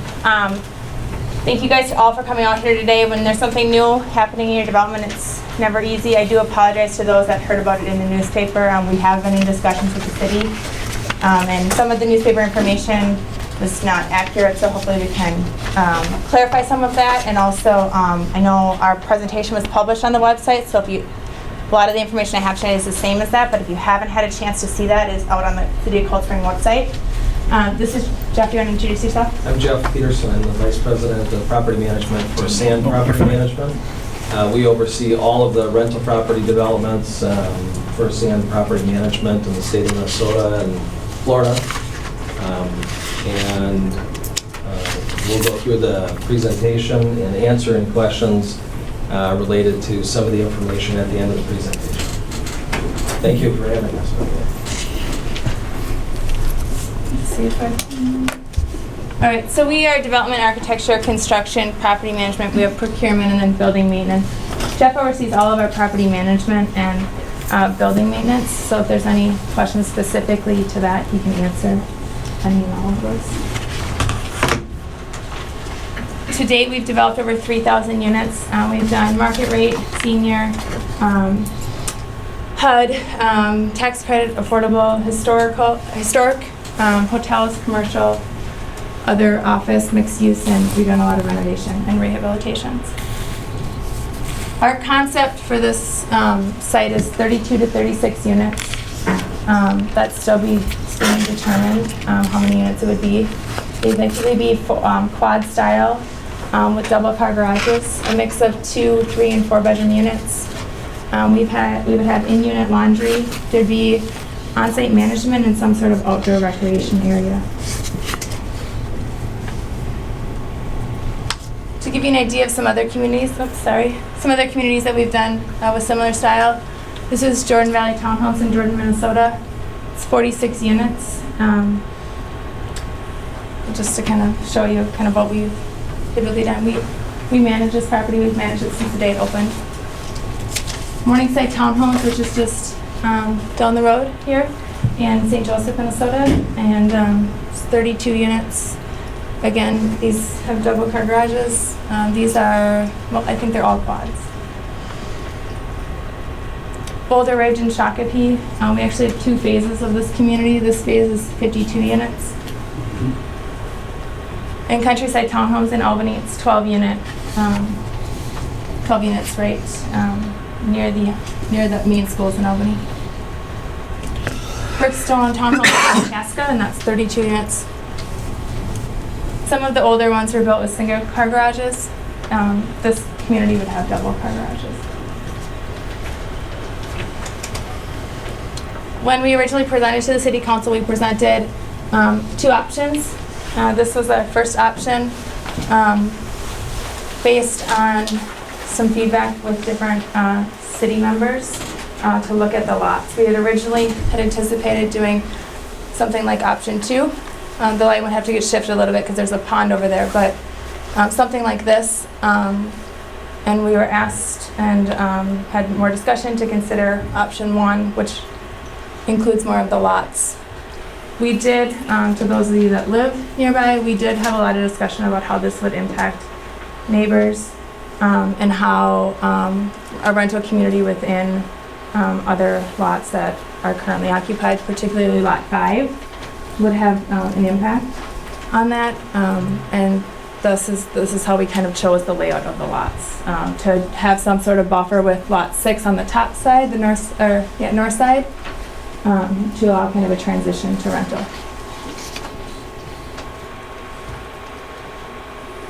Our teams, Yep, so one of the reasons we looked at this is Golden Pump had approached us about providing some housing.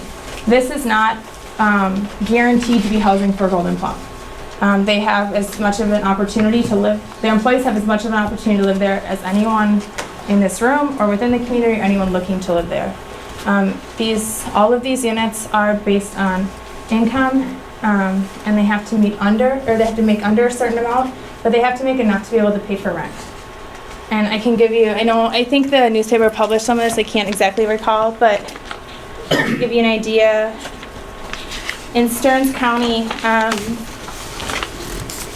it depends on household size. So anywhere from like a 2-person household size of just over $34,000 to up to 6-person of just under $50,000 is the maximum amount of income you would be able to make to live in these units.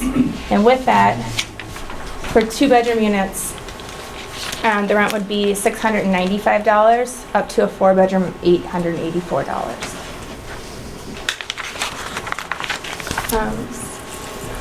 And then our teams, and I don't know if you guys have looked it over this, but we have a lot of experience in multifamily housing. We've done this all over the state of Minnesota, from rural areas to many in the metro. We're very familiar with neighborhood meetings and city councils and working through the process and getting these projects funded. As someone stated, they are competitive projects, and so that is why we're asking the city council to consider providing some financial support.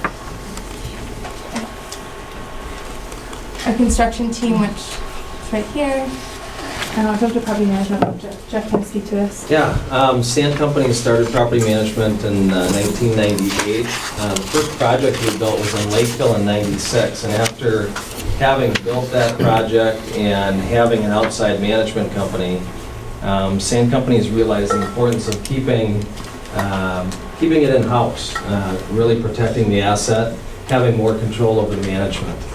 And that was in Lakeville. That property is still managed under Sand Companies today. And it's a thriving property. About 4 years ago, we did an extensive renovation at the property at about 16 years of age. I think we put about $3.5 million or so into the property, completely redoing the exterior and interior.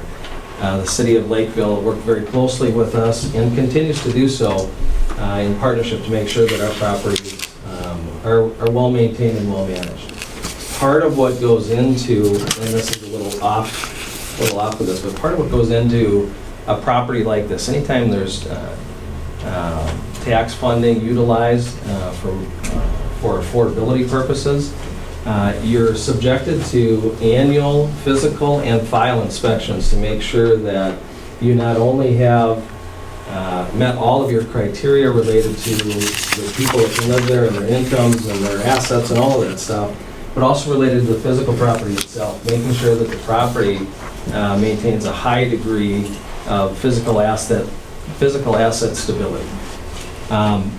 To speak to that, we have 1,200 managed units. Right now that number is just a little closer to 1324, something like that.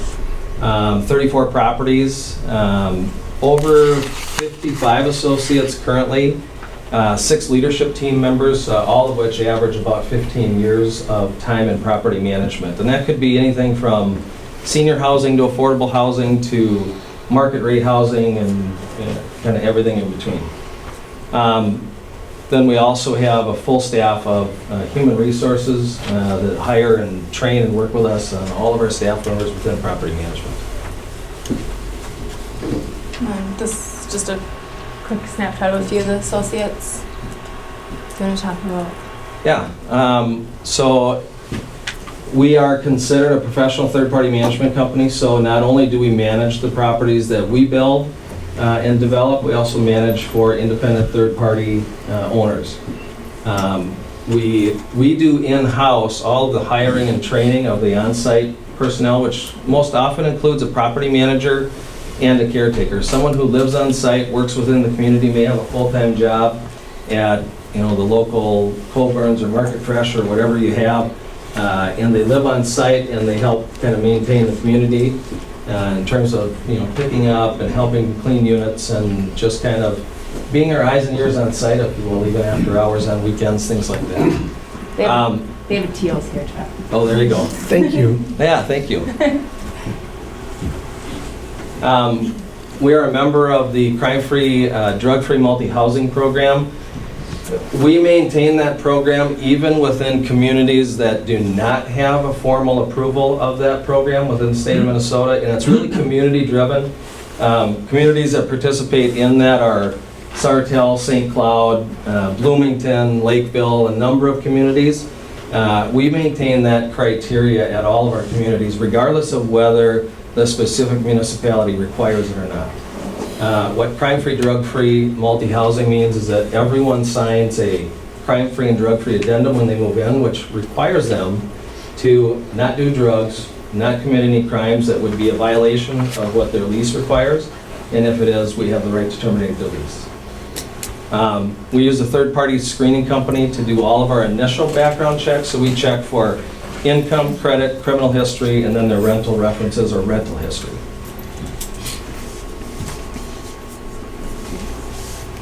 And that's it. Thank you for coming. I guess, Council, we're happy to answer any questions. What- You want us to sit down, or? Yeah, why don't you sit up there for right now, because the reason for that is that gives you the access to that microphone. Oh, sure. And that makes it a little bit easier for us, okay? If right now, if I can ask you to just keep your hand down. What I'm going to do is, this. I'm going to ask the council to respond, ask questions, all of that, and then we'll see if there's any questions, comments from you, okay? So just wait and work with us. All right, council, with regard, except for Fran, with regards to what we just heard, questions, comments?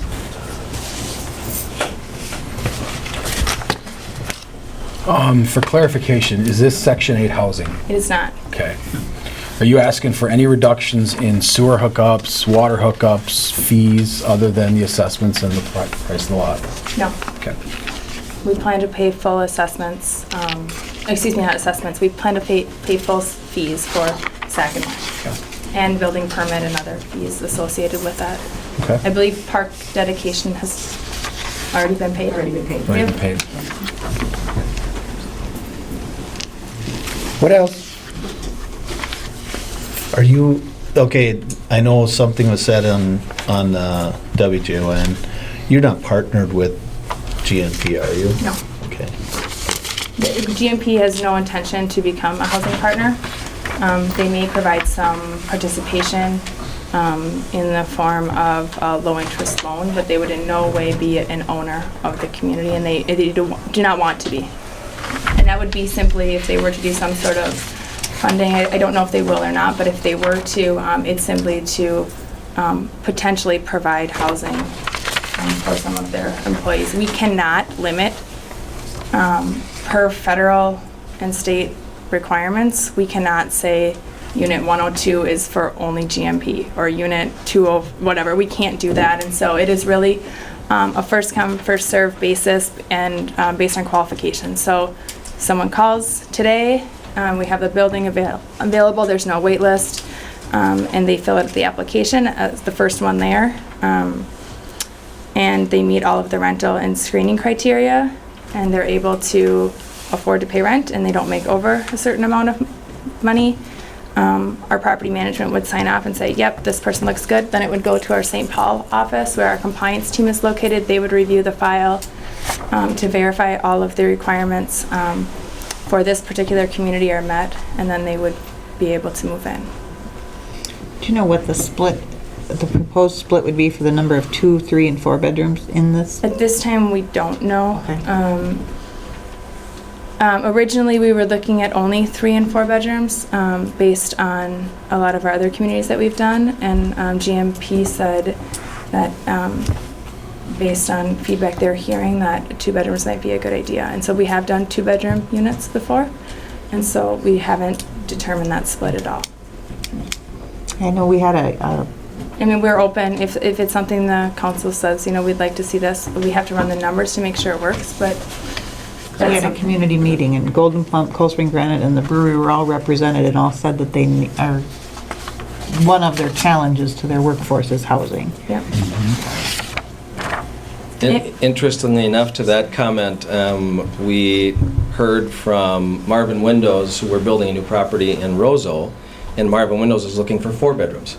So, it's really community dependent on what the needs are in terms of the workforce, the availability of current housing, things like that. So you may have a different model that needs to be considered. The timing, would buildings be put up in stages and rented in stages, or? It would likely be on a rolling basis, so we would start construction on the first building, and as concrete is done, we'd move to the next building, and framing would start on the first one and move to the next building. So it'll be obviously 8 to 9 buildings, roughly. And construction would likely start in this, if we were funded, which we would find out around Halloween time this fall, we would likely start construction next June or July. And the construction process, like a 12-month Roughly process? 12 months. I mean, our construction team will determine that once we kind of get everything in line, but we, on a conservative side, say 12 months.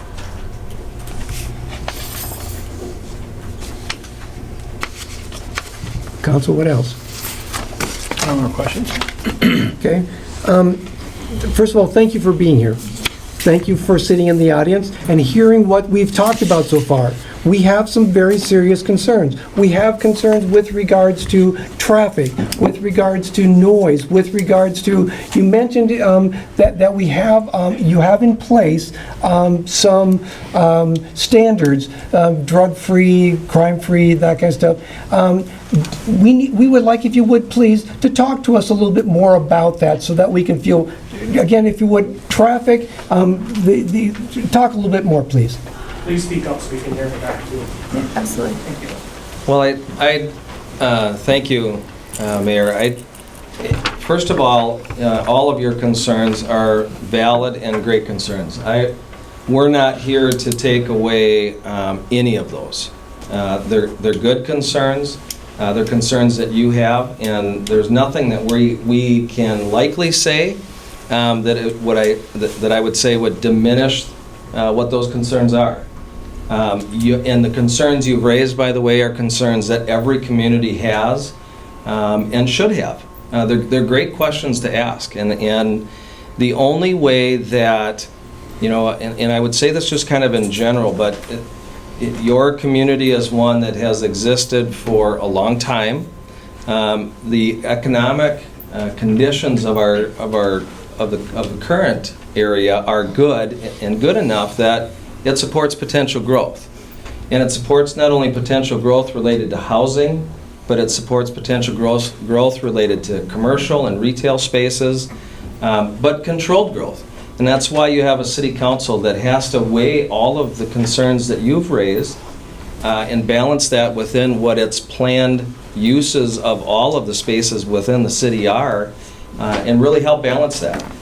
You can't attract a new employer or an expansion of an existing employer if you don't have the housing, if you don't have the zoning, if you don't have all of those things. So there's 1,000 moving parts, and all of your concerns relate to what those moving parts are. So we don't want to take anything away from that. They're great concerns. I would only speak from our experience related to other communities similar to Cold Spring, where we have built housing properties like what we're looking at doing here.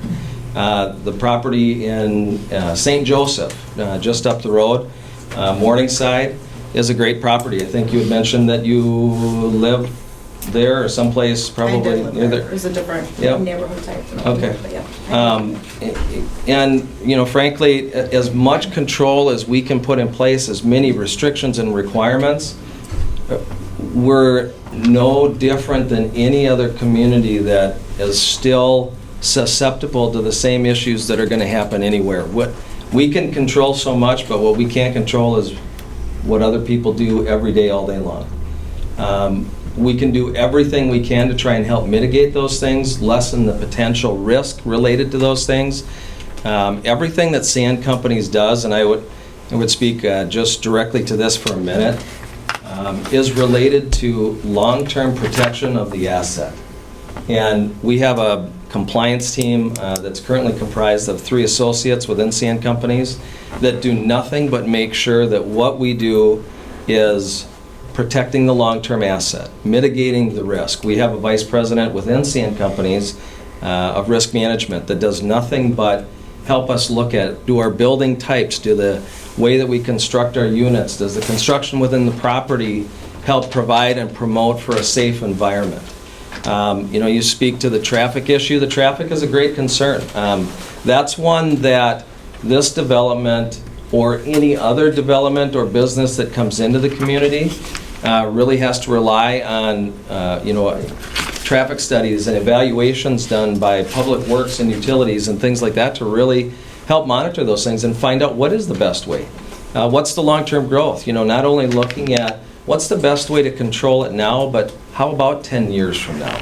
So it's a great concern, and it's something that needs to be, considered highly by the council and the other departments within the city to make sure that what you have works. So again, going back to it, I would reference the community that we have in St. Joseph, Morningside Townhomes. In Albany, we have Countryside Townhomes. In Plymouth, we built a 67-unit apartment building in and amongst, and by the way, a 67-unit affordable housing or workforce housing apartment building in and amongst $500,000 to $700,000 homes. What I can't tell you is what impact is this going to have on your property value today, or tomorrow, or 10 years from now. What I can tell you is that based on what our company provides, the product we provide, and the way that we maintain it, will be done in a way that will help protect the property values in and as much as we possibly can. Does that mean that your property values are going to go down? I don't know. I don't know what's there currently. I don't know what your values are currently at. I can tell you that in some of our communities, our apartment buildings or our townhome properties are the nicest properties within a 1 mile or 2 mile radius. The homes might have been, there's a lot of communities in the metro area that have these, you guys have probably all seen them, the Robbinsdales and Crystals of the world that have the, post-World War II homes, the 1960s, late 1950s built homes, and we come in with a nice duplex-style townhome property, and it helps increase it. We've seen a property in downtown St. Cloud, and it's called Granite City Townhomes, where once we made a significant investment and improvement of that area, every property around it, all of a sudden, then they started putting in a trash enclosure, and the next property repainted their sign, and the next one re-sided, because we spent a significant amount of money. And what we're hoping, and what we try to do, is incorporate whatever we build to within what you have. But we don't want to take away from anything that you've got. We're not interested in coming into a community to be the eyesore, to be the people that are talked negatively about and get thrown tomatoes and rotten eggs at them at a council meeting. We want to be a partner within the community. We're close enough at our office in Waite Park where if someone sat back with a rocket launcher and a rotten egg on it, you could probably hit our office building, and we don't want that. We want to listen to your concerns. We want to try and address them as much as possible. And frankly, in partnership and working with your city council and your other staff departments, the goal is to address the concerns. Is it going to make everybody happy? No. It's not going to make everybody happy all the time. The goal is to make most of the people happy most of the time. Thank you for that. I want to address one more topic before we open it up. And the topic I want to address now will be from the council to help you understand a little bit better of something else. We have heard several times that you did all this stuff behind our backs. We didn't know about it. It's not right. It's not fair. Did I hear something like that? Okay, please understand, one of the things that happens frequently is contractors, developers, builders will come to the city and say, don't mention my name. But I need to talk to you about what lots are available, how much is your building permit, how much, and at some point, we can't tell, if we tell everybody immediately who the developers are, developers will no longer come and talk about developing in Cold Spring. So at some point, we're weighing as carefully as we can disclosure to the public, but at the same time, protecting the developer until they're ready to come forward and let us use their name and that kind of stuff. So, right now, as we speak, is it safe to say that there's another project somewhere in the city that we haven't discussed, that we haven't made disclosure? Is it safe to say? Is it safe to say? Is it safe to say? Okay, we're not hiding from you, okay? Please believe me, we're not hiding from you. What we're saying is, it's in the incubation process, and until it's ready, we cannot discuss it. When it's appropriate, we will do exactly as we are tonight. But we can't until it's appropriate, okay? So please, we're not hiding anything from you. We're not attempting to. The young lady said, and I believe she said something exactly like this, it's on, this plan is on your city's website. We're not trying to hide. If we were trying to hide, we wouldn't put things on the website. We want you to understand, we want you to know, but we couldn't say certain things until, excuse me. But we can't say certain things until we get to a certain point. So please, bear with us for that one. That's on us. We're doing the best we can to weigh it, okay? Council, do you have anything else, or else can I open it up? Go ahead. Go ahead, yeah. Dave? Go ahead, open it up. All right, here's what I would, okay, 1 second, please. Here's what I would plan we do. Let's try to keep it like we did earlier, 2-3 minutes. That way more people can have a chance to speak. So 2-3 minutes, okay? Please, no personal, keep it, fact, the first people did a wonderful job, okay? By the way, I was very impressed, okay? You did a real nice job, okay? Let's keep it like that. 2-3 minutes, and we'll go for a while. I don't know how long, but we have to cut it off at some point, because as you can see, we still have agenda to go. So, let's do this. Who wants to be first, and then who wants to be second? Mayor, can I just? Okay. Are we allowed to respond, or do you want us to wait till the end? I would prefer if we waited until the end so that so take notes. Yeah, You need a pen? I've got it. All right. So can I ask a question at the end, because I don't have a long... Okay, then we'll wait for you at the end. And what I'm going to try to do is I'm going to try to get 2 people at one time. So one person knows they're first, and the one other person knows they're second. So the person that's second can disregard what they're hearing and make sure that they're ready. So that when it's their turn, they can get up and give their spiel. Okay? Agreed? All right, who wants to be first? Somebody over here? Oh, sorry.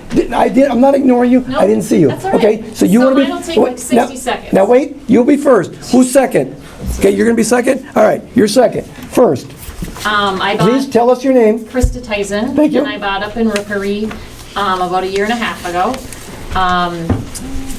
My comment would be, if I would have known that this was in the works, I probably wouldn't have purchased in the area, so I'm obviously a little disappointed.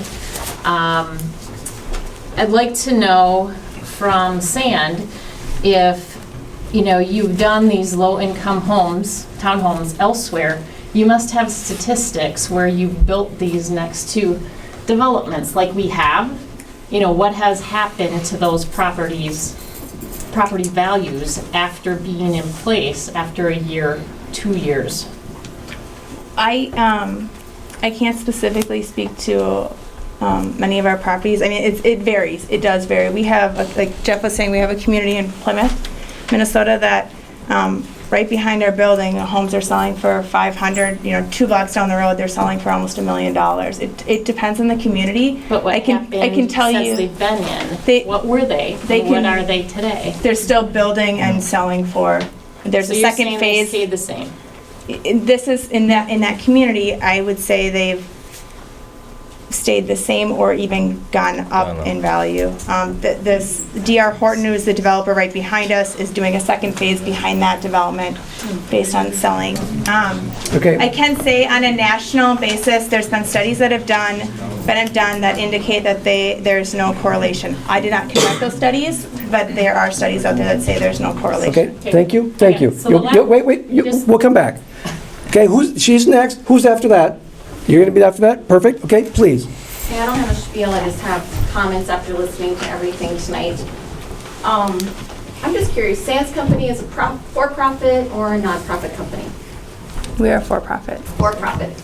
And did you say you're waiting on some financial assistance from the city? Yes. Okay, so I'm a little confused about that. Because as a taxpayer, can contributing to the fund that the city uses, I kind of feel like, why am I funding your profit? Okay, I'm not please, sure, I'm sure it doesn't work exactly that way. I'm understood. just making a point. For-profit companies pay the fees. Okay. That's all I'm saying. So Okay. that's one point I want to Thank make. you. Thank you. Another point I want to make is, or question, I guess, is you say you have drug and alcohol policies. How do you enforce them? Do you do drug testing?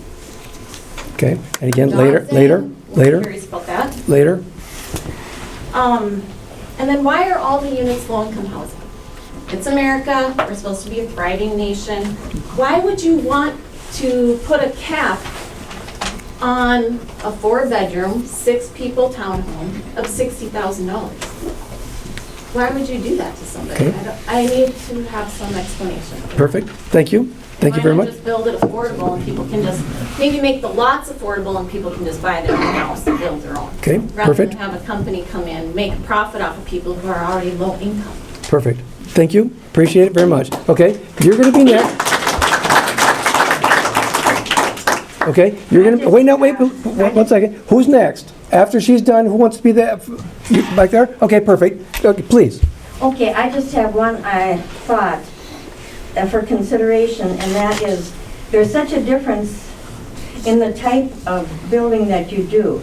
If it's for senior housing, those people don't have children going to school, and they shop in town, they don't go very far, and they don't drive that much. And when you hear this project for low income of 4-bedroom, you're talking a lot of children, or they wouldn't need a 4-bedroom. So the kind of units that they would have for seniors compared to this type of thing is such a difference in where you're talking about this kind of low income. Okay, thank you, thank you, appreciate it. Okay, she's gonna be next. Who's after that? You're next after that? Okay, perfect, please. Going back. Okay, again, please, stand, name, thank you. My name is Tina Ludwig. I live up in Blue Heron Heights Edition. My sister used to live next to the Morningside ones in St. Joe, and they ended up moving because they didn't like it after these townhomes went up, and the value of their house went down 30 to 40,000. Thank you, thank you. Okay, you're gonna be next. Who's after that? You wanna go after that? Okay, you next, please. If you could just clarify to everyone why there's a cap set on the rent, to explain how that meets, that Section 8 has a requirement, and the percentage of your townhomes in Stearns County, like Albany and St. Joe, that the residents are Section 8 recipients. Okay, okay, so we know who's gonna be after this, thank you. We know who's gonna be after this. Who else? Okay, you wanna be after that? Okay, perfect, please. So I'm estimating, based upon the developments that we have here in Cold Spring, that we have probably between 13 and 15 roughly. I may be off a little bit. And of those, you know, if we're trying to diversify our community, you know, in that area as far as low-income places, you know, we have the trailer park up obviously in our area. We have some Habitat for Humanity homes. You know, I guess who else, what other developments are sharing by providing low-income housing other than just up in our area? Okay, thank you, I appreciate it. Okay, we know who's next. Who's after that? You wanna be after that? Okay, perfect.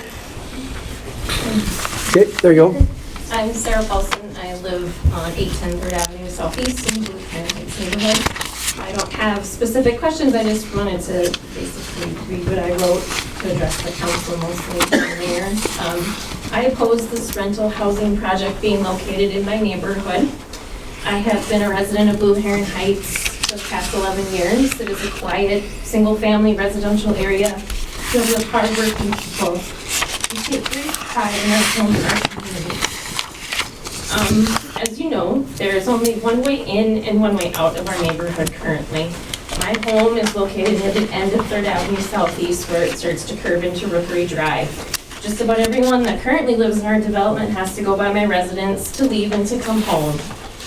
then that already can be kind of crazy.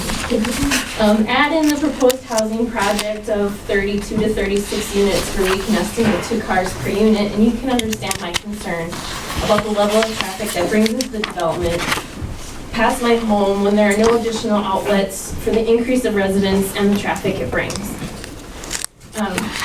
In review of the city's comprehensive plan that was done in 2007, a larger multi-family complex is supposedly better suited for a low-density residential land when it's adjacent to major roadways, which is, and also acts as a buffer to commercial and industrial areas and the like. But this proposed location does not appear to meet those characteristics. We don't have commercial, we don't have industrial, and we certainly aren't connected to any major roadways. Additionally, the comprehensive plan states the city recognizes that rental housing has the potential to have significant internal and external impacts on the community and should carefully monitor rental activity. What is the city's plan to monitor the management of this property, and how will the city encourage the selection of quality renters? If the city doesn't have a rental policy currently, how can it expect us to feel comfortable with hoping that sand companies will do a quality job of managing the property today and 30 years from now? I understand that you've been trying to figure out for some time what to do with empty lots in our development. I've been reviewing the city council meeting minutes from 2015 and 2016 and can see where the topic has been discussed for ideas, including suggestions for a housing study, marketing of lots, reducing assessment fees, etc. Other than reducing assessment fees, have any other options ever been done? I feel our development should move forward the way it was intended to be, which is for single-family homes. And I came to this meeting looking for some assurance from the council and the mayor that the current residents of not just Blue Heron Heights, but the entire community of Cold Spring are considered in the decision of the proposal, and that the city will follow the objectives and goals of the comprehensive plan for land use and housing. Thank you.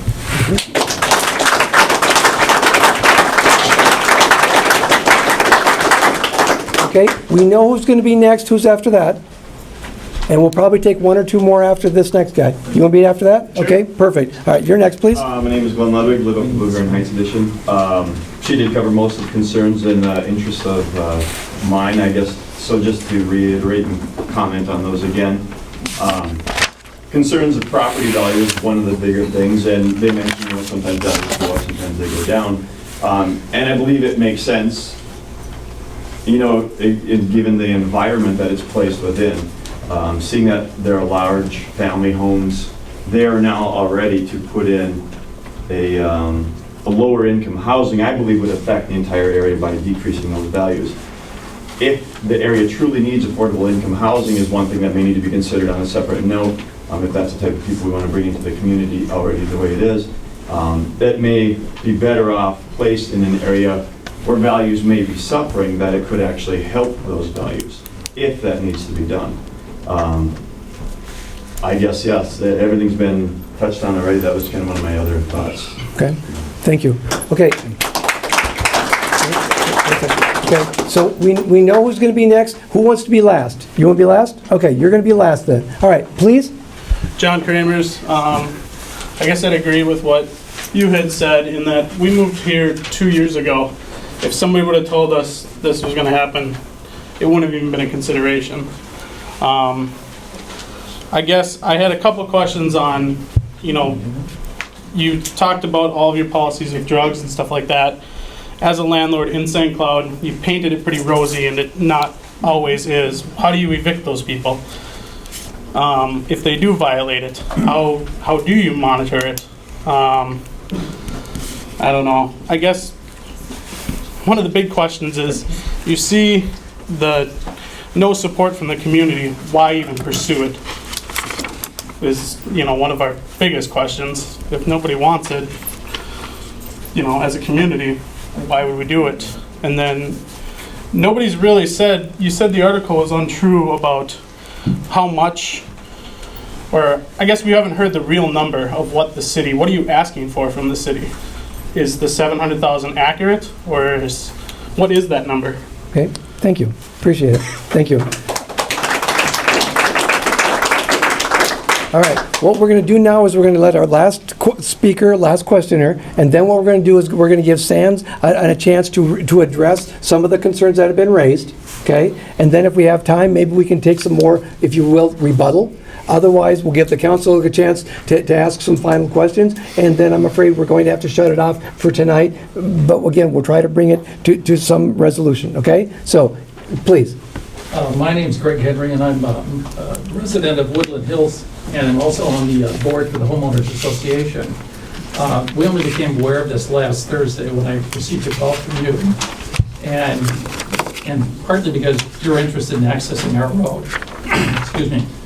We are not interested at all of somebody connecting to our private property. We pay taxes, insurance, and everything else on it, and we don't see any value whatsoever on you attaching to our road, period. So the other side of it is, I was also made aware of the fact that there are some other places, have you looked at other connections to get out? And if so, where?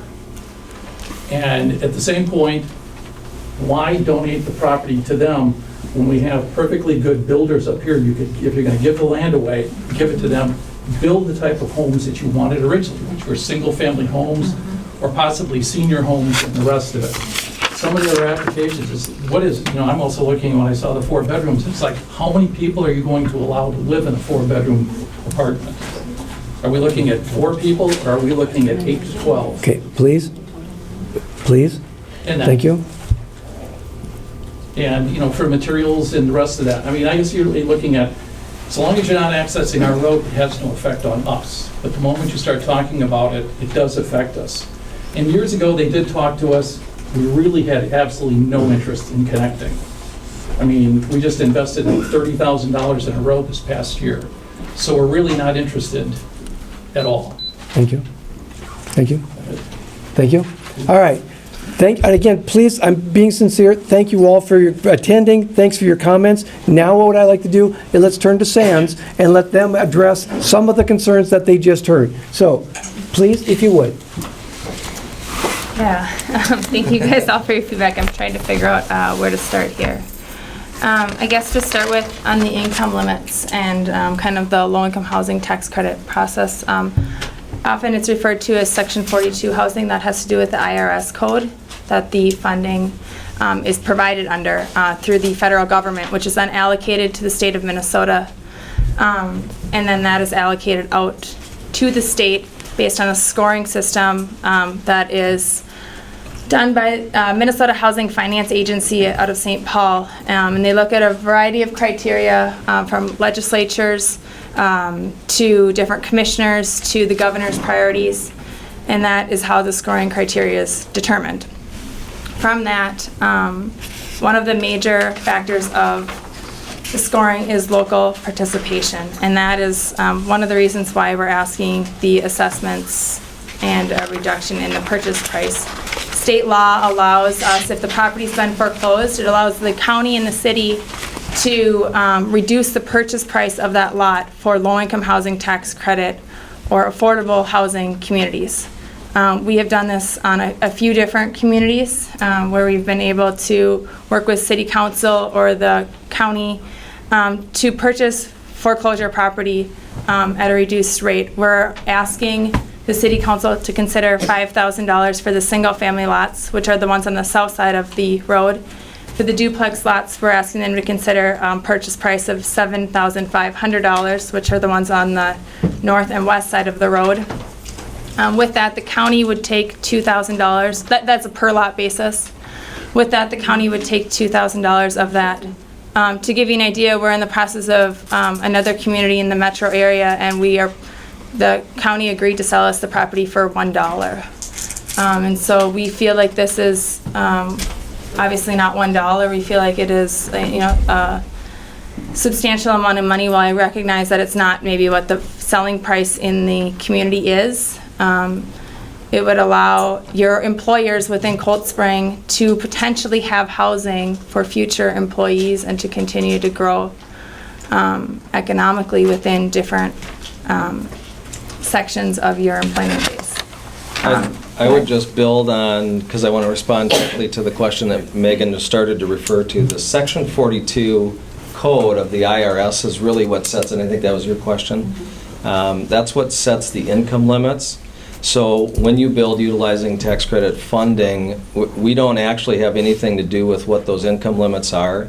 The IRS sets the limits, the state of Minnesota then regulates and maintains those limits, and it's usually done on a per county basis. So Minnesota Housing Finance Agency helps monitor that within the state. They set the limits, we have nothing to do with it.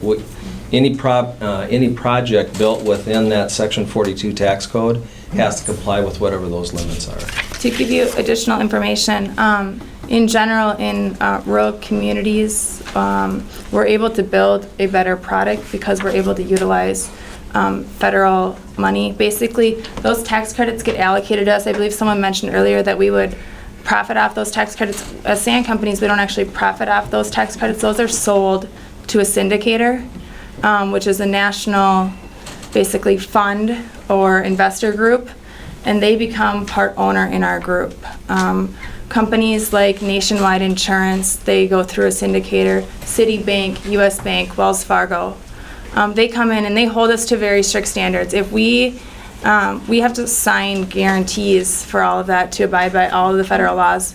There was recently a case out in the Northeast. This was related to historic tax credits, but Pitney Bowes, which is a mail processing company, they ended up losing out millions and millions of dollars because they partnered in a deal and the deal went south. And so we are held to very high standards when it comes to all of the credit and background and making sure that they don't make over a certain amount, but we also want to make sure they pay rent because we have to pay our bills. We'll be responsible as a landlord, we'll be responsible for water and sewer, trash, recycling,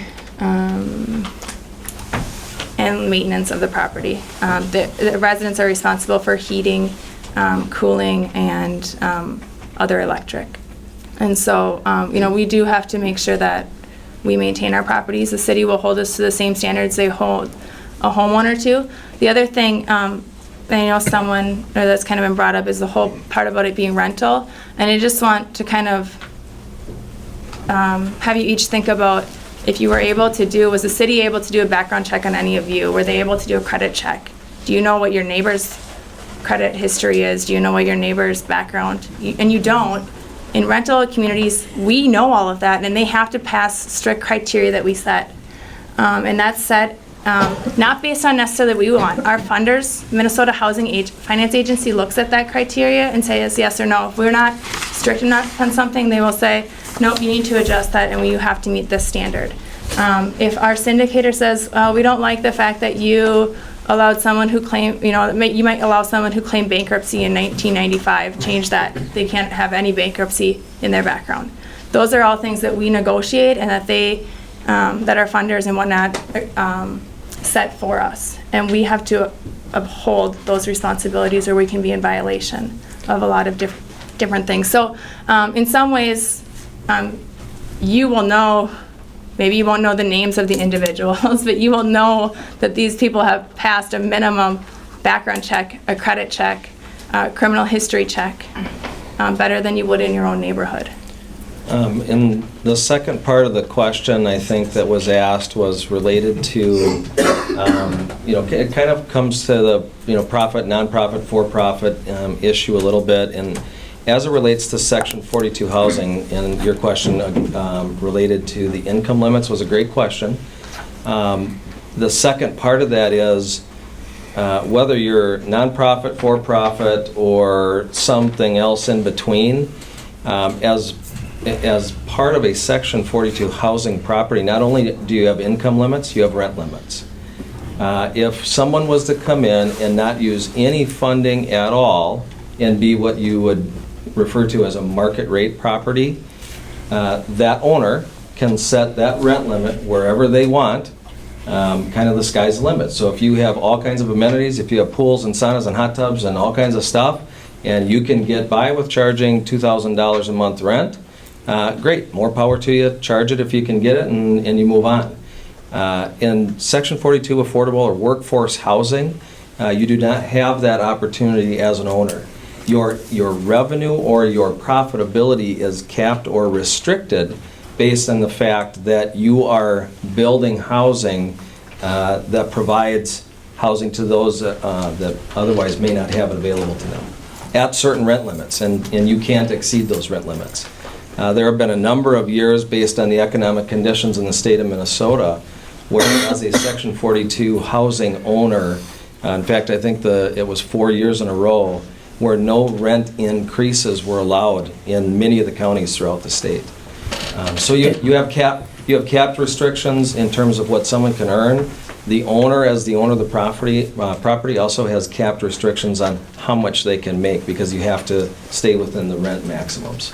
And I thank you for that, and at the risk of time, can you please address some of the other things? I believe the question was, if you find out somebody signed an agreement and then back... Yeah, the eviction process, do you want to go over that? Yeah, part of the crime-free, drug-free housing program requires that tenants or residents, while they live at the property as part of their lease, to abide by that crime-free, drug-free addendum. If they get caught for smoking marijuana outside, inevitably we partner very, very closely with just about every police department, and it's all part of public record. So anybody that's on a lease within our property, and I don't know the statistics offhand and who asked the question, but we do it all the time. I see evictions that we pursue or terminations of lease, one or the other, for violations of crime-free, drug-free. So if they're caught while they live there, they can be evicted or lease terminated. And it's something that we don't mess around with. It's a policy. One of the things that we have to abide by very strictly is fair housing standards. We can't evict one person and then not evict somebody else for the same criminal activity. So it's a standard that we do enforce. Now, is it a perfect world? Do we catch every single person who got pulled over for speeding and also had drug paraphernalia in their vehicle? No, we don't catch all of them. But the ones that we do know of are the ones that we are going to enforce. So I hope that kind of answers it. Perfect, thank you. As far as the values, I guess we've said all we can really say on that. We don't know what the future will hold, and I think the assessor mentioned that as well. It depends on a lot of factors, and that we can't predict what those are. Yep. I would hit the issue of Section 8. It's a good question. There's a lot of kind of information not known and a lot of misinformation out there related to what is Section 8. Do you allow Section 8? Is it Section 8 housing? Section 8, in some cases, more in the national presence than probably others, has gotten, I would say, a bad name. But I think a lot of companies out there don't necessarily deserve it, because Section 8 actually provides, maybe some of you have parents or grandparents who have retired and live in Section 8 housing. Maybe many of you started out living in Section 8 housing. You fell in hard times and needed assistance, and that was part of the program that you had to rely on. There's nothing wrong with it. It's a matter of who do you have running it and managing it. This, by the way, is not what you would call a Section 8 housing community. The state of Minnesota, in most counties, have what they call a Section 8 voucher program. So someone can receive rent help or rent assistance, and it's through the Section 8 voucher program, which helps pay for a portion of their rent. Some cases, maybe it pays for all of it for a certain period of time, and then as that income level of that resident goes up, that amount that's being subsidized or helping funded by the government reduces. So this property is not what you call a Section 8. The federal government or the state of Minnesota isn't saying, hey, anybody come here and live and we'll pay your rent in full. Someone could come into the property, though, however, and with a Section 8 voucher, meet the income requirements, which is typically 2 times the monthly rent, to live at the property. In that income requirement, that Section 8 voucher, if they have one, would qualify towards whatever that rent number is. Thank you. Does that make sense? Thank you. Thank you. Yeah. I think the only other thing, why are they all low-income housing tax credit units? I think someone asked, and that really has to do with the funding within the state of Minnesota. And basically, syndicators don't really like mixed use, and that makes it very difficult to fund, especially in rural communities. And that's one of the reasons why we're looking at only affordable units here. How many people can live in a unit was another question. Yeah. Our company policy, which varies a little bit different from what the state of Minnesota's policy is, and they kind of go off of a square footage, X amount of square feet equals however many people can live in that space. We go off of bedroom size only, our company does. It's a company policy, again, fair housing applies. It's 2 people maximum per bedroom. So if you have a 4-bedroom unit, you could have 8 people living there, 2-bedroom unit, maximum of 4 people. And it doesn't matter what their age is. Well, to some, yeah. But anyone over 18 has to, combined, can't make more than that amount. So- As it relates to the income That's an restrictions, income yeah. factor, and that's a But- residency factor. Yep, the Okay? residency factor is 2 per bedroom. Okay, I'm going to give you one more minute to make one more comment on one more thing, and then we're going to move to the next piece here. Yeah, I think we've addressed all of the comments that were raised. I kind of wrote down notes. And thank you. Yeah, we would ask that the council consider a request. We'd still have work to do if we were fortunate enough to be selected over the next year to meet with the neighborhood, to work on the design and look and feel of the townhomes. Okay, thank you for that. We're going to come back to that issue itself in just a moment, with what exactly are you looking for, the time frame, that kind of stuff. We'll come back to that issue in just a moment. The council would like to address 2 quick things. A couple of references have been made to, why are you giving this to them when you could have done other things with those lots? Please understand that as long as I've been on this council, and those of you that like watching really boring TV, know that's been a long time, okay? Not as long as Fran, but close, okay? We've talked about this over and over and over. What can we do? How do we discount it? How do we get people involved? We've talked about giving one away at a raffle. We've talked about a lot of different methods of doing it. So it's not like we're doing this in a vacuum. It's not like we're trying to not do anything. We're trying. But as far as the comment goes, why them? Why are we giving them the break? The answer to that question is, we give breaks to people that ask for them. And we don't give it to everybody, but you have to ask. We don't generally go out seeking it, saying, we'll give you a break. It's generally you have to ask for it. Think in terms of tax increment financing. You've heard of us refer to that, okay? We don't offer it, they have to ask for it. So there are things like that. What I'm saying to you is, please understand, we're doing the best we can to weigh things as carefully as we can, looking out for the best interest of the city. Have I gotten too far? You can't. Okay, right? All right, here's what I'd like to do now, if you're okay with this, council. Between now and 5:02, we'll take a couple more comments. Then I'm going to ask you to tell us what it is you're looking for and by when, okay? So the time frame. By 9 o'clock, this topic is over, okay? All right, so we have time. How many, I can't tell you, but we have time between now and 5:02. So who has not yet had a chance to speak, okay? So you can be first, you want to be second? All right, please. My name is Iggy Warner, and my question is, what qualifies as income? And if somebody's living here, say, a year, and they go over the maximum amount that they're qualified for, do you kick them out? Or how does that work? Okay, and we'll come right back to that, okay? Okay, we know who's going to be next. Who wants to be after that? You want to be after that? Okay, please. I haven't heard... Okay, can I ask you to stand and give your name, please? Thank you. Holly Booth, and I live in 805 3rd Avenue in the Thank you. Blue Heron Heights neighborhood. I haven't heard any response on the traffic flow, and I would still like to know that. My children are on that street and crossing that street to many people's houses multiple times a day. Okay, and we, the council, will address that piece. And I apologize, I didn't mean to step on you. So in a second, I'm going to ask you to say that last piece again. We, the council, will address the traffic, the road, the street thing. Okay, what was the last piece? Have other locations been considered? Okay, perfect, thank you. Okay, so we're going to go back here next, and I think we have time for 1, maybe 2 after that. So after that, who wants to be the person after that? Right back there? You haven't had a chance yet? Okay, perfect. All right, please. Joanne Sullivan, I'm actually not too far from Holly there. She pretty much said what I was going to say. You have ignored the traffic question. How are you going to route the traffic out of the one-way? And then when they're building, if they're building this for a whole year it takes to build this, all those big trucks going in and out of this one road? And then who's gonna pay for the repairs of the road that's gonna be tore up by all these trucks going in and out for years? Okay. That's my question. Okay, thank you, appreciate it. Okay, we know who's next, who's gonna be after that. Have you talked yet? No. Okay, you'll be after that. Okay, please.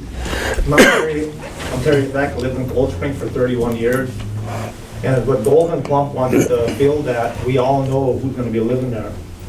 You know, it's not gonna be people that were born here or their ancestors lived here all their life, they know who it is. It's gonna be people from Golden Plump, there's gonna be like 10 families in each apartment house, you know that. You know, I mean, it's not gonna be American people. I don't believe it. I don't believe what they say at all anymore. Okay, and thank you for your comment, thank you. Okay, we know who's gonna be next, who wants to be after that? I think we're gonna get one more. Just a quick one. Okay, all right, so you're next, you're last, please. My name is Jeff Dice. I live at 200 Mercury Drive. In our area, you know, we have a certain amount of vehicles that we can park on our driveway, let alone park overnight on the street. If you're gonna have up to 8 adults living in a 4-bedroom unit, I mean, where are all these vehicles gonna be? Okay, thank you, thank you. All right, last comment, please. My quick question was, you had mentioned that you guys had reduced assessment prices and stuff like that. I saw other minutes to try to sell the lots. If I went on right now and looked at the tax forfeited lots, those numbers aren't reflected. They still, you know, look like they're at that high inflated number. And I guess too, nobody's gonna find those lots. The only way to find them is to see the sign or drive by and see the sign. There's no realtors involved. If you go on the MLS, they're not there. No realtor, if you go to them and say, I want a lot and we're gonna build, they're gonna go, hey, I know some tax forfeited lots. I just feel like maybe there has been some things done, but I think we could do the extra effort in order to not impact everybody. Okay, thank you. You know, the way we're talking. Thank you. All right, here's what we're gonna do next. What we're gonna do next is we're gonna...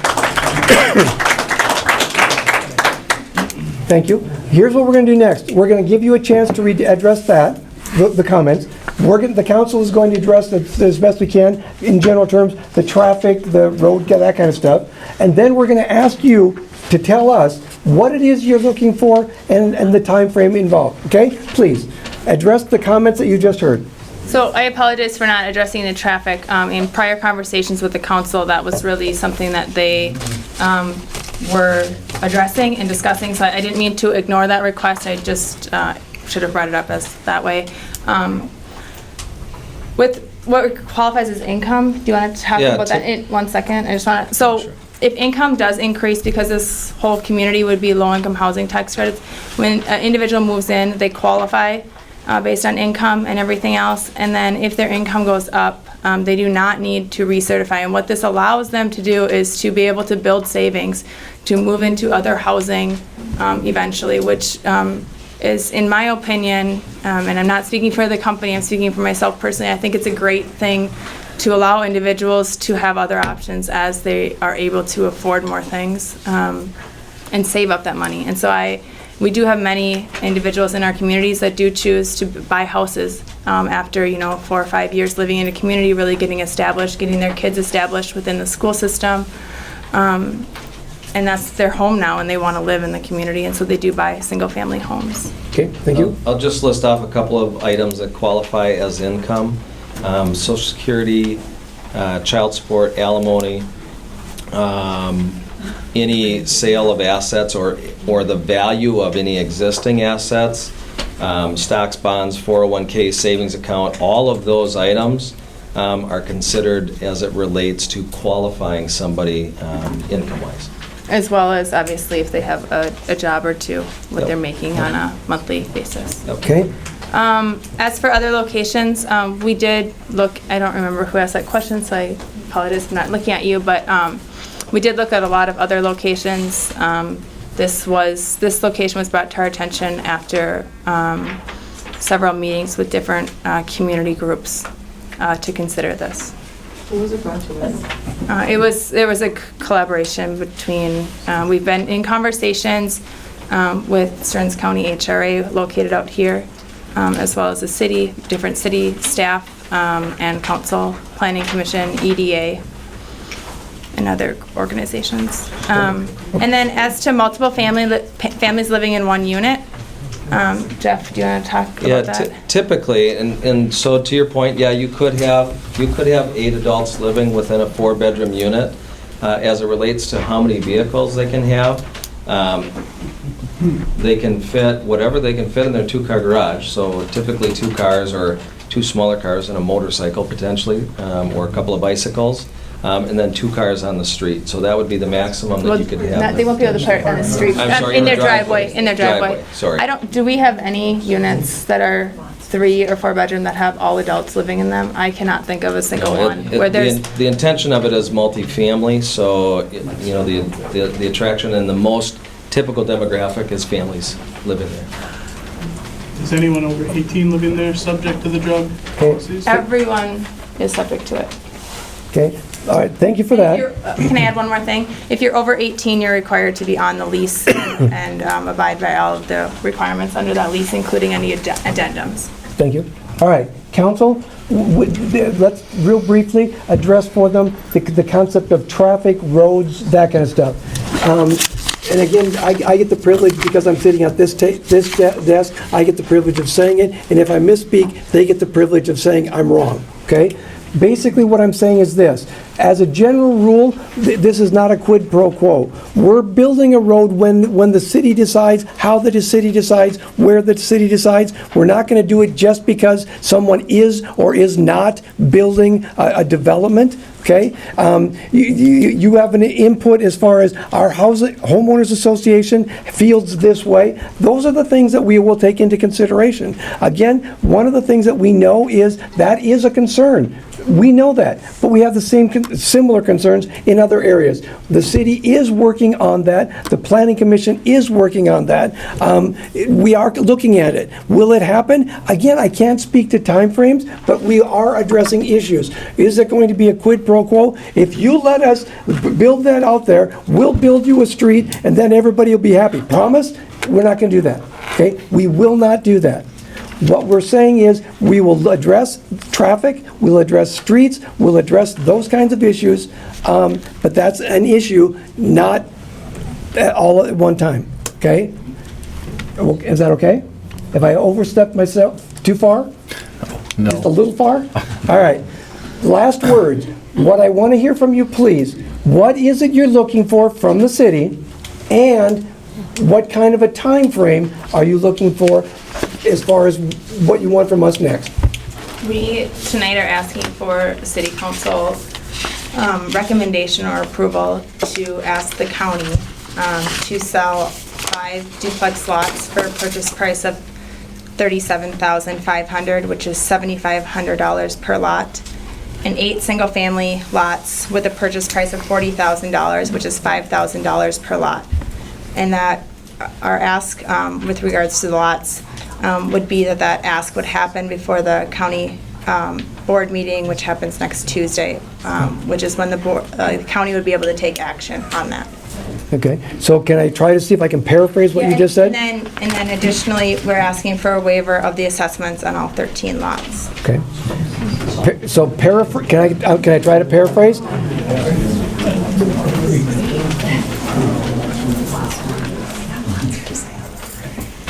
Thank you.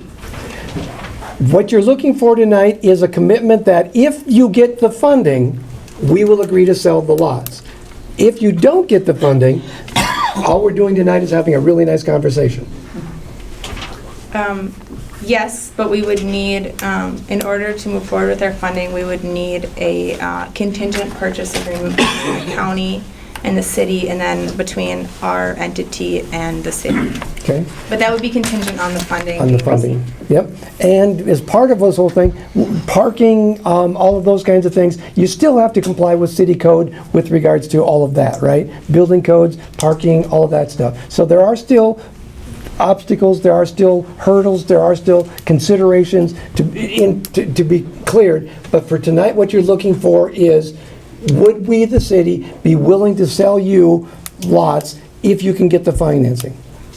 Yes, and the assessments. And the assessment. Yes. Okay. And then what would happen, I guess, we would come back in early winter, early spring, and go through all of the approval process with regards to site plan approval, zoning, building permit, things like that. And we would have to comply with all, any other development with the requirements of the city. Okay.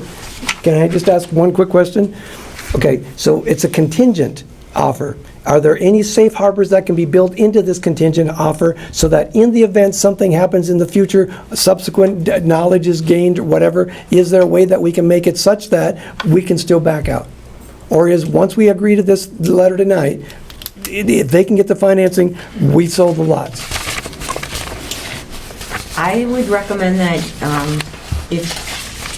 if you want to do it, you make it contingent, like she's saying, and then we still have our attorney review that Okay. document before we sign it. Okay. And that the document that Chris is referring to, it's this letter of support. And Yep, in our packet, we got provided a it copy of it. draft. Yep. Thank you. All right, council, questions, comments, concerns? I don't know, I'm having harder time with it since there's so many people that are so against it up there. Thank you. Okay.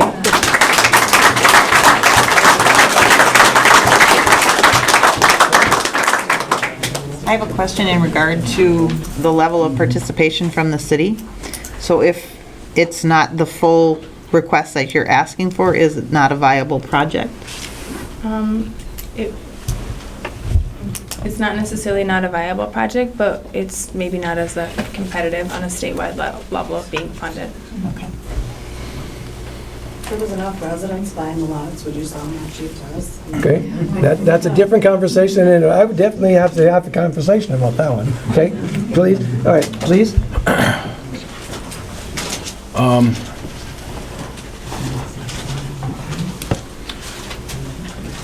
I guess one of my concerns was that I heard most was the traffic, and in other discussions, understanding that south of Fireside Road is not an option because, and I believe that's where your property lies, sir? We own it, is correct. Right. It's in Wakefield. Is- It's in Wakefield Township, but we collectively own the property. Is that, where would we go with traffic? And I think that's a thing we had to think about. The other thing is that, what if we don't sell them? I mean, you've made the comment, and everybody has said, but we've had discussions with builders, contractors, banks, loans in the past. We've not gotten a single call on these lots, and I guess I'm kind of at a standstill as to what to do and how do we do it. Do we just let this $1 million debt roll and we raise taxes to pay for it, which I don't think is an option. I don't want to pay any more taxes than I do. Given that, though, is that we've actually asked contractors and developers, make us an offer, come to us with something. Stearns County has told us they've not gotten a single call in 2 years on any of these lots. And in speaking with two of the realtors in town, I know they know of the lots. So to say that people don't know about these lots that are for sale, I know they know about them because I've had conversations with them. So I'm struggling with what the alternative is here that we can do. And so far, and I understand your concerns, I've heard your concerns, and I apologize for the phone calls and emails that I have not responded to as many as I can. But as a town, what's our option? What else do we do? Start a task force. Okay, please. And so that's where my struggle is, from the aspect of helping us put something in there and put something nice in there, something that's decent that a reputable company has. They have a history of doing these. It's easy for me to say yes because I don't live there, but I also live 2 blocks from Section 8 housing. I'm surrounded by it. I don't have any issues with it, and it's not the Section 8 that has pushed my property values down.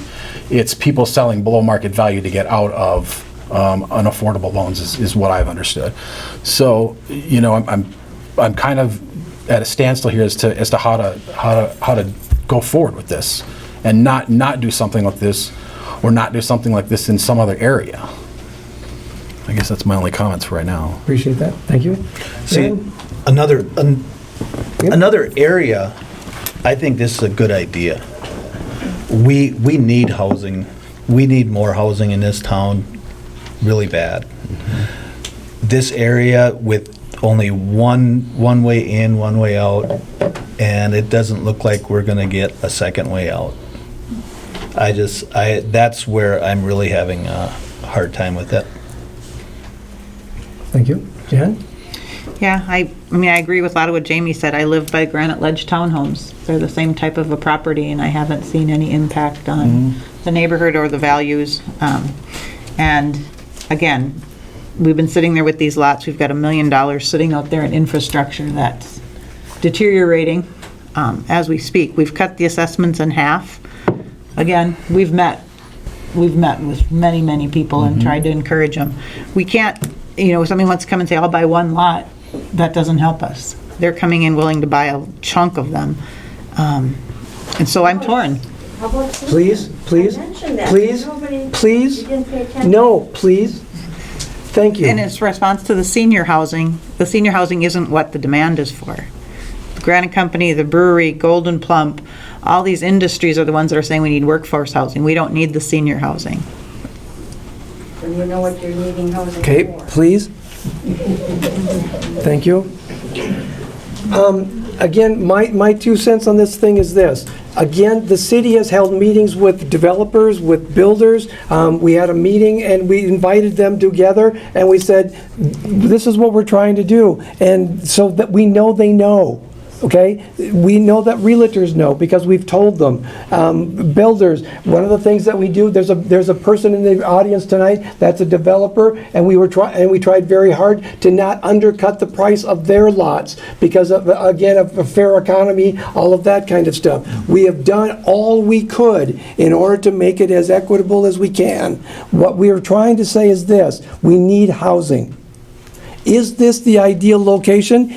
In your opinion, the answer to that is no. I'm going to make a prediction. If we did the exact same discussion but put it in a different neighborhood, do you think we'd have the exact same discussion with that neighborhood's residents? I think the answer is yes. Do I know that? I don't. But I think the answer would still be yes. So pretty much, you're not going to like it at this point because of the fact it's, okay, there's an expression called NIMBY, not in my backyard, NIMBY, okay? That's what I think part of this is. Are your concerns valid? Yes. Are your concerns real? Yes. Are we taking them seriously? Without a doubt. Okay? You've seen that. You've seen that. Okay? Here's what we're going to do. We're going to move forward. Okay? Council, and again, please, friend, I'm sorry, but there's only the 4 of us. Are you in a position where you're willing to consider what they're requesting? And again, there's a copy in the packet of the letter that they worked with Chris to put together that they're for what they're requesting. Are you ready to consider that? I have one question to Chris. You had talked about First Avenue Southeast. Have we gotten any more information back on that as far as what's our next step to open that up? We would have to meet with Hesse's and see if we could get an easement. And we have an easement for most of it? No, actually, just for less than half of it. Okay. And only on one side. And again, that's a great conversation, but we can have that one tomorrow. Right. For today, we have to do what we're doing. So are you willing to make a decision with regards to what Sands is asking for at this point? If you are, what I would like is someone to make a motion either to approve the request, or I would like a motion to disapprove of what their request is. Does this have to be voted on tonight? Can this wait till the next council meeting? Okay? I understand what you said, and Jamie, thanks for bringing that up. I heard what you said. You'd like us to do it tonight so that you can take it to the town, or to the county on Tuesday. I heard that. But what if we didn't do it? What's our next council meeting? The 17th? 24th? 24th. If we didn't do it until the 24th, you would miss this Tuesday. But does that put you out of the running? Can you still make it work from your side? Chris, do you recall if the county meets on a monthly basis or bi-weekly? I think it's twice a month, and it's the opposite Tuesdays of ours. Planning Commission? It's Stearns County. Isn't that what you asked, Stearns County? Yeah, in conversations with the county, I believe that they I think that, I would have to check, but my memory is that the county would be looking to make the action on the 17th. They is don't what meet the- again till in June. I know that.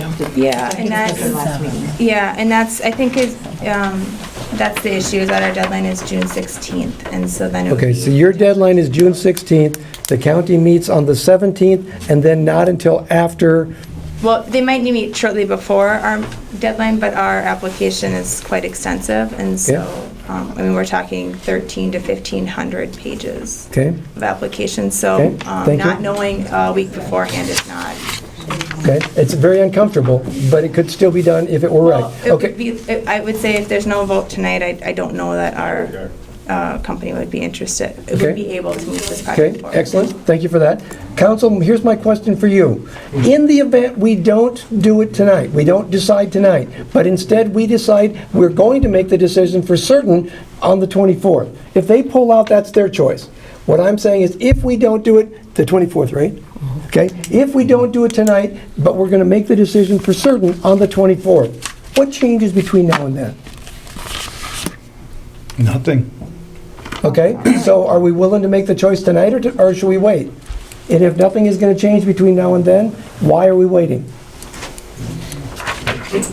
Mayor, Okay, respectfully. please? Okay, you ready to make a, are we ready to make a decision?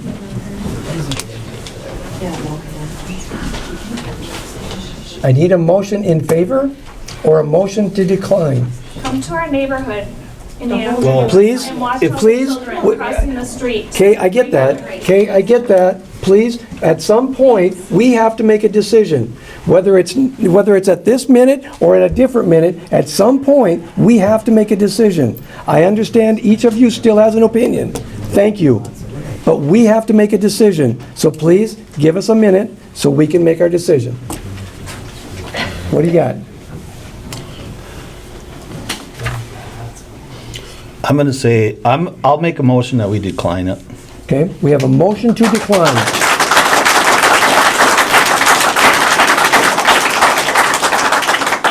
Do we have a second on the motion to decline? I'm going to ask again, do we have a second on the motion to decline? All right, then do we have can we get a motion to approve? Okay, I'll make that motion. I will make the motion to approve. And the motion at the requested amounts? As it's written in the proposed letter.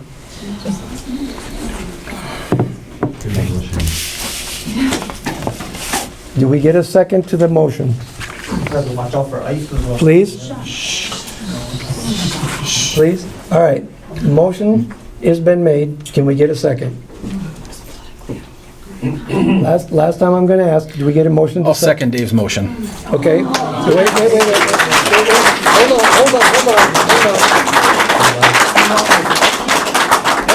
on. Hang on a second. Bureaucracy. We're not talking about Dave's motion at this time. We're talking about the motion I made. How do we get out of where we are so we can go back into where we were before? I think you can withdraw your motion. So if I withdraw my motion, then we can do that? Okay. I believe so. Okay. Or it can fail for lack of a second. Yeah. Okay. Are any of you going to second my motion? Okay, then my motion is going to die for lack of a second. Okay? All right. Now can I get a motion in favor or a motion to decline their request? I'll make that motion to decline. Okay, we have a motion to decline. Do we have a second to that motion? I will second that motion. Thank you. We have a motion and a second.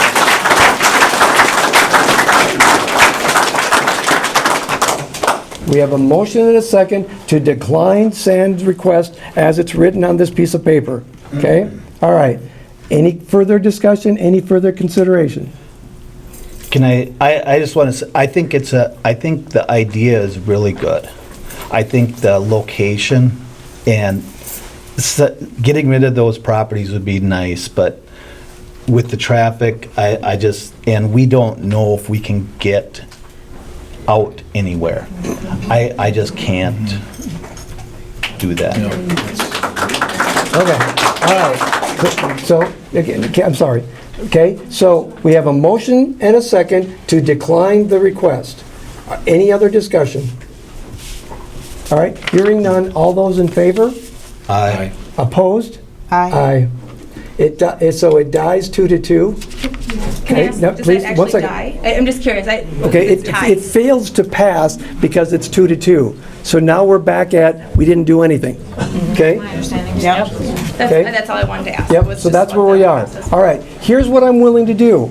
If on the 24th, you have something new, something something bigger, something better, and you want to try it again, 24th, get in touch with Chris and Bridget, and let's do it again. If you don't have something better, thank you very much for giving us this opportunity. We very much appreciate the chance.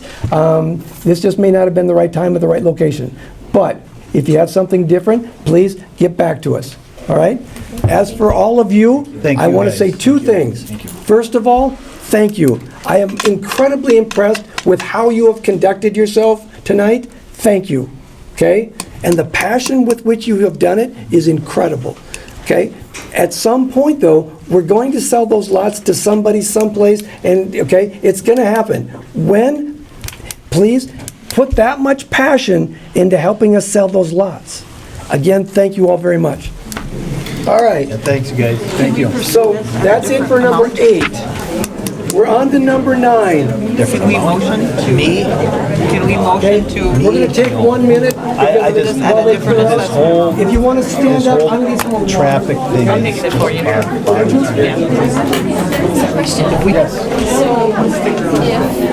be proactive and develop Reynolds, more?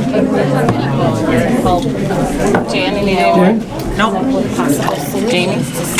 Jamie, Dave, more water? Do you want more water? Water, sure, can I lose Can I bring this back up as far as making a motion to approve this letter with an adjustment to the amount? Absolutely. I think that's exactly what we needed to do. Because the economic thing doesn't work, but what I'm trying to do is because we look at the clock and because we know what we know, how much longer are we going to keep going and going and going tonight? so there's a couple Can we do it? things. Should we do One it? I think so. is- I do. I do. Tough job. You have a tough job too.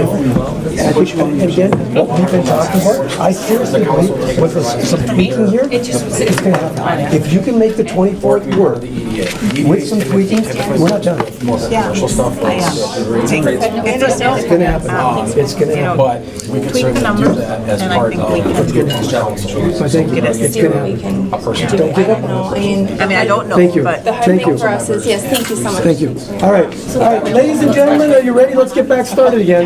We gotta keep moving. Guys, for a second. I'm gonna vote because I have mine on my desk. All right, ladies and gentlemen, here we go.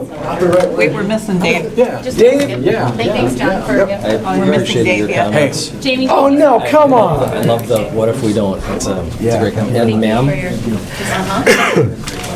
Oh, thank you. Okay, council, while we're waiting for Dave to return, what I would ask you to do again is, and I'm serious about this, put together some things. If we were gonna do the project, what would it have to look like? What would we have to do? Let's put together some of those things, and let's find out if there's still a way. They may just walk from this project. I think that'd be unfortunate, but it could happen. Let's find out what we would need, let's find out how we can make it go, and let's keep doing what we gotta do. All right, here he comes. Dave, are you in the room? Good. We're back. We're on item number 9. Item number 9, Public Work Director, John Stevie. Good evening. One of the things we have on the agenda tonight is the rehiring of part-time parks employee for December, Jeff Ilias. He'll be coming back at the same rate he was last year, as noted on the paper. I've talked to him and he's agreed to that. So I guess just have the recommendation for that. Okay, Council, do we want Bridget to read that recommendation? Sure. Please? Recommendation to approve the rehiring of Jeff Ilias as part-time seasonal parks employee at the baseball park. Furthermore, that the beginning rate of pay shall be $11 per hour. Thank you. Back in the program. Okay, sorry. For the record, Fran's back. Oh. Fran's back. I make that motion. Thank you. We have a motion. Jan, did you second? Yes. Okay, we have a motion and a second, thank you. All right, any discussion? Hearing none, all those in favor? Aye. Opposed? Abstentions? Excellent. 9A is done. John, 9B. Item B, vehicle hoist. It was put in the budget last year for $4,300 for a vehicle hoist, for a used one, by the way. And Ron has been looking for one this whole time. There's an auction coming up on the 21st, I believe, at the Richmond Body Shop. They have one there. He'd like permission to put a bid in on that. He's hoping to get it for a very reasonable price. I know in the packet, I believe it says up to $2,000, but with the budget being $4,300, I think we should do up to that. He's hoping he can get it for a lot cheaper, but if for some reason it is what he wants and it's a good functioning hoist. But its limit will be $2,000, and right? That's what the limit is going. If it goes for $2,100, what do we do then? It's Well, we still a budgeted cheap for hoist. $4,300 is what It's I'm still saying. a cheap hoist, you know. And that's what I mean. I don't think that limit should be there. I think it should be So you want this, up to the you want budget this level. 2,000 To say changed? not to exceed 43. 43, because that's what we budgeted for, and that was for a used hoist, so. So this should change to 43. So for conversation, we're changing the number to 43. Yep. All right. Now Bridget is going to help us with this recommendation. A recommendation to approve the purchase of a vehicle hoist from Richmond Body Shop at a cost not to exceed $4,300. I make that motion. Thank you, Fred. I'll second it. Dave, thank you. We have a motion and a second. Any further discussion? Hearing none. All those in favor? Aye. Opposed? Abstentions? Get a hoist. Thank you. Last meeting, we talked about exploring of a new well field at the Kramer property. There's still a lot of moving parts to that. I have a conference call on Monday with the Minnesota Department of Health and some higher ranked officials with them. We just want to get our ducks in a row. Like was brought up last meeting, it is a lot of money for the test wells, and the city feels like we've spent a lot of money already looking for water. So I think before we do that, and it's your guys' decision, but I think we go through with the conference call on Monday, we find out as much information as we can from them, the DNR, and we make sure this is a full green light before we even look at it. We have the time. I just think that's our best option at this time. It's still it looks very favorable, but until we can get that in writing from those organizations, I think it can wait. So we're keeping it going, but not. Right, we're moving forward, and we still want to do the best possible thing for the city of Cold Spring. There is a huge cost savings that could be in play out on that property, and it's, it looks very tasty, so I guess that's that, but. All right, thank you. Keep us posted. We will do that. The Fraley's, we had our attorney send their attorney an email, just to kind of see if we can get a final price on the property. It's kind of been up in the air and growing nonstop. We just want to know a number. We still have not yet received that, so we're waiting on that. I'm not really sure when that's going to be, hopefully soon, but that's kind of an update on the Fraley property. The noise barrier fence we talked about last time, just kind of throw that out, and I'll continue to look forward for grants for trees and different things that might be a cheaper viable option that could still cover the same purpose, so. That's kind of all I have. Council, what do you got for him? How's it going? Good. Great. Baseball season's in full swing. Yep. Yeah. Keep the parks looking nice. Yeah, I think, Put a plug in for renting the parks for the summer. if you noticed, the parks, all the dandelions and everything are dying off, and they're looking nice and green. I mean, that's all part of the new sprayer we got, so it's paying for itself already, so. Excellent. Okay, I maybe I misunderstood, but I thought I heard you were plugging renting the parks for this summer? Well, we're working on that. Okay, but are you going to plug the... Our parks are available for rent all summer. Contact City Hall, and if you're looking for a place to host a party or any sort of event, contact City Hall and set that up. Excellent. Do we have more than one park? We have a few parks, yes. Okay. Multiple, I think up to 5 of them. Okay. And they have different amenities, different sizes, so whatever their needs are, we probably have a park? Yes. Excellent. John, thank you. I.e. graduations. Oh, graduations. Yes, okay. graduations are a great spot. Yep. For that. I hadn't even thought of that. What other possible uses might there be? Birthday parties, anniversaries, Family reunions. Family reunions is a great one. Excellent. Retirement parties. Dinner with the in-laws, a lot of in-laws. Excellent. John, again, thank you. Council, anything else for John? No, All right, thank you very excellent. much, John. John, thank you. All right, we're on item number 10. Number 10 is the city's engineer, Brian Lynchen. Mr. Mayor and Council. Quick updates on Red River Avenue. We're meeting, we have our pre-construction conference tomorrow.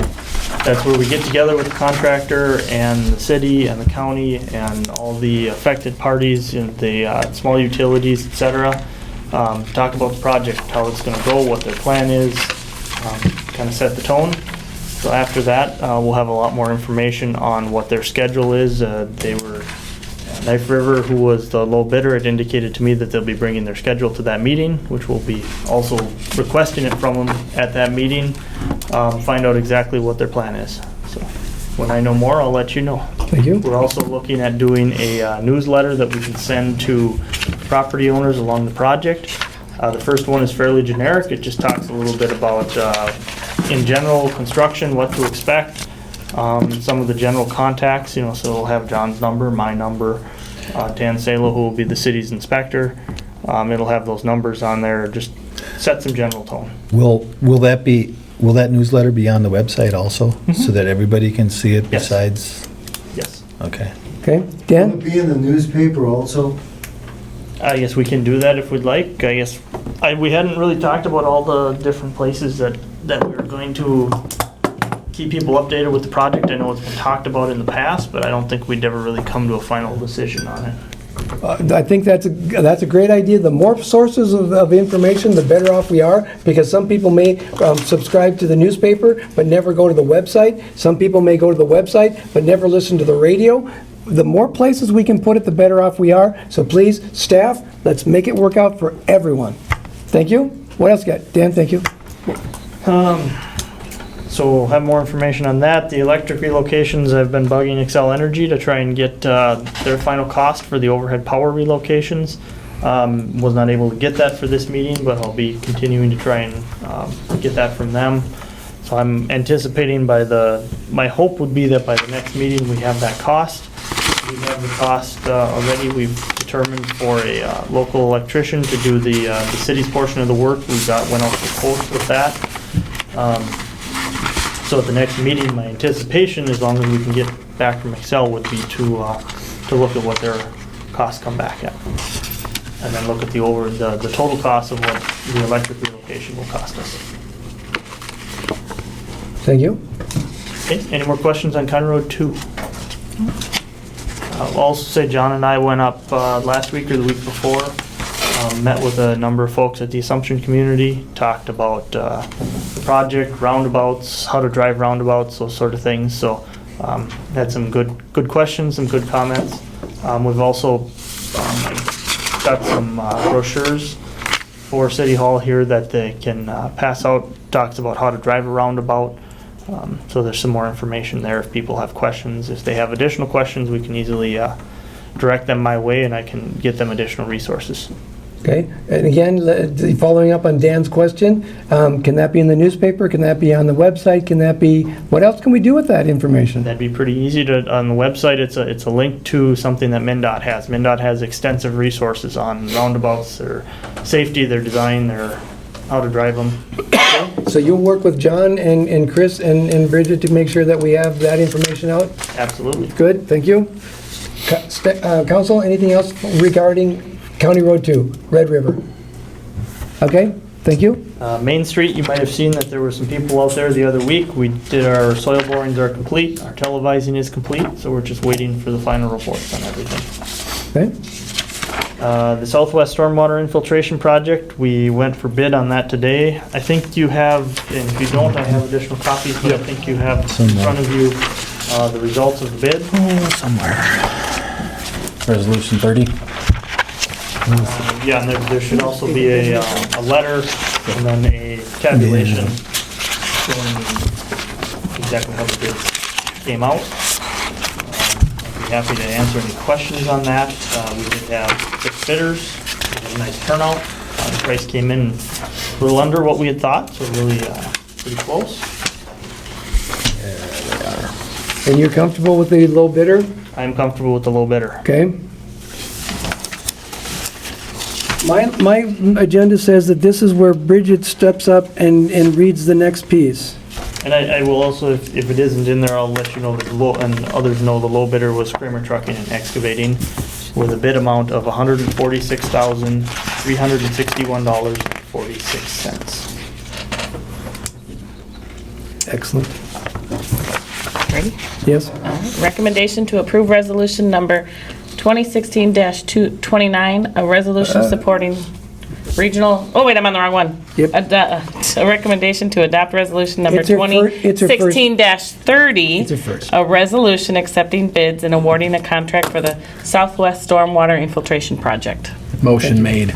Motion made, thank you. Second. We got a second. We have a motion and a second. Any discussion? Hearing none, all those in favor? Aye. Opposed? Abstentions? Congratulations. We're going to have a project. Thank you. A little project compared to the other project. That's all I had. John pretty much covered the wells, so unless there's any other questions for me. School will be out soon, roads will be ripped up soon. Yeah. Welcome to summer. Yes, Happy. summer in Minnesota. Okay, Brian, now that Jan said that, I did remember two things that I've heard frequently.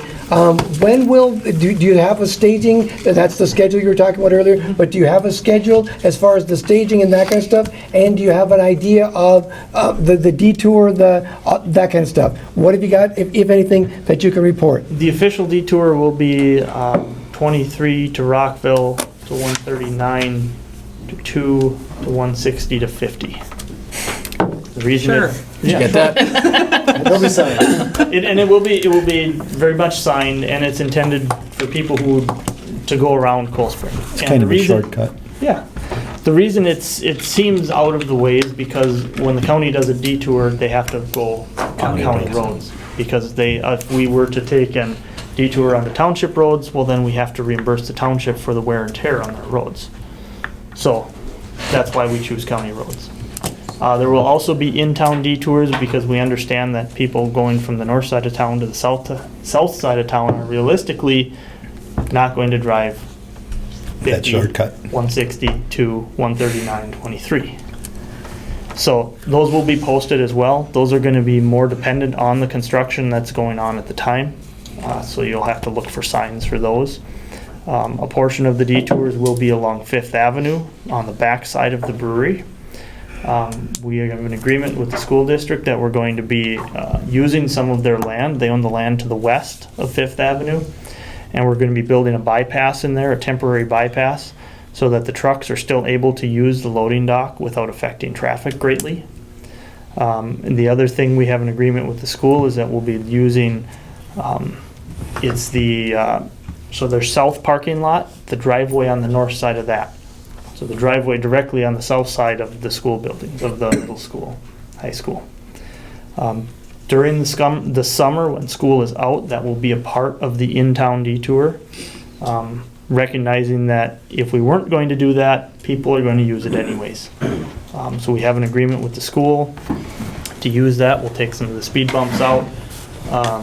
And it's a low volume time at the school, and they're acceptable to that. And then when we are done with the roundabout area that we can use that portion of the road, we'll go back in, and as part of our project, we're repaving just the driveway portion that we used as our detour. Again, it's the same type of thing. We've detoured people over someone else's property that isn't necessarily designed for it, so we're putting it back. So that's also a way to, it's part of the reason as well that the school was in agreement to that, is using their property, is that we repaired the road when we're done. So that will be part of the local detour. Thank you. And all of these things will be signed during the project. They are subject to change. If we're going to work in an intersection, we might be shifting that local detour to a different cross street. So it's not necessarily going to be the same all summer. And that's also on the website. When we have that information, we'll try to put it on there. Sometimes we'll do our best to get it on there. Otherwise, if the place you want to cross is closed, look for the signs. Watch for There's going to signs. be signs that point you, and if there's a big barricade across the place where you normally cross, don't try to go across there, try to find a different road. Okay, excellent. We'll try to provide something. Quite sage. And also that brings me into the part of the school parking lot as well. June 4th is graduation, and the school is concerned about, if the parking lot is open for traffic at that time, the city not put barricades up in the parking lot so they can use it to park for graduation night. But after that, there will be concrete barricades up alongside that driveway so that people cannot park in the parking lot and use it as a truck stop or, stop and take a nap or whatever if it's somebody driving, whatever. There will be barricades up, so respect them and respect the parking lot for the school for doing such a great thing for us to allow residents to get to their homes easier. And especially on all these detours, they are, different routes, something people are not used to. Please watch your speeds. Maybe observe a little bit lower speed through these areas. There will be some rough roads. There'll be dust. It will be not a normal road in all circumstances. Excellent, thank you. What else you got for us? That's all. Okay, Council, what do you got for him? Just a big thank you. Are you gonna let Brian off that easily? Yes. Okay, cool. Brian, thank you. We appreciate it very much. All right, ladies and gentlemen, we're on to item number 11 of our agenda, the city administrator's report. I'm gonna was like, defer to who are- Chris today because it's day 2. Day 2. And Bob, you can talk about this as well if you would like to.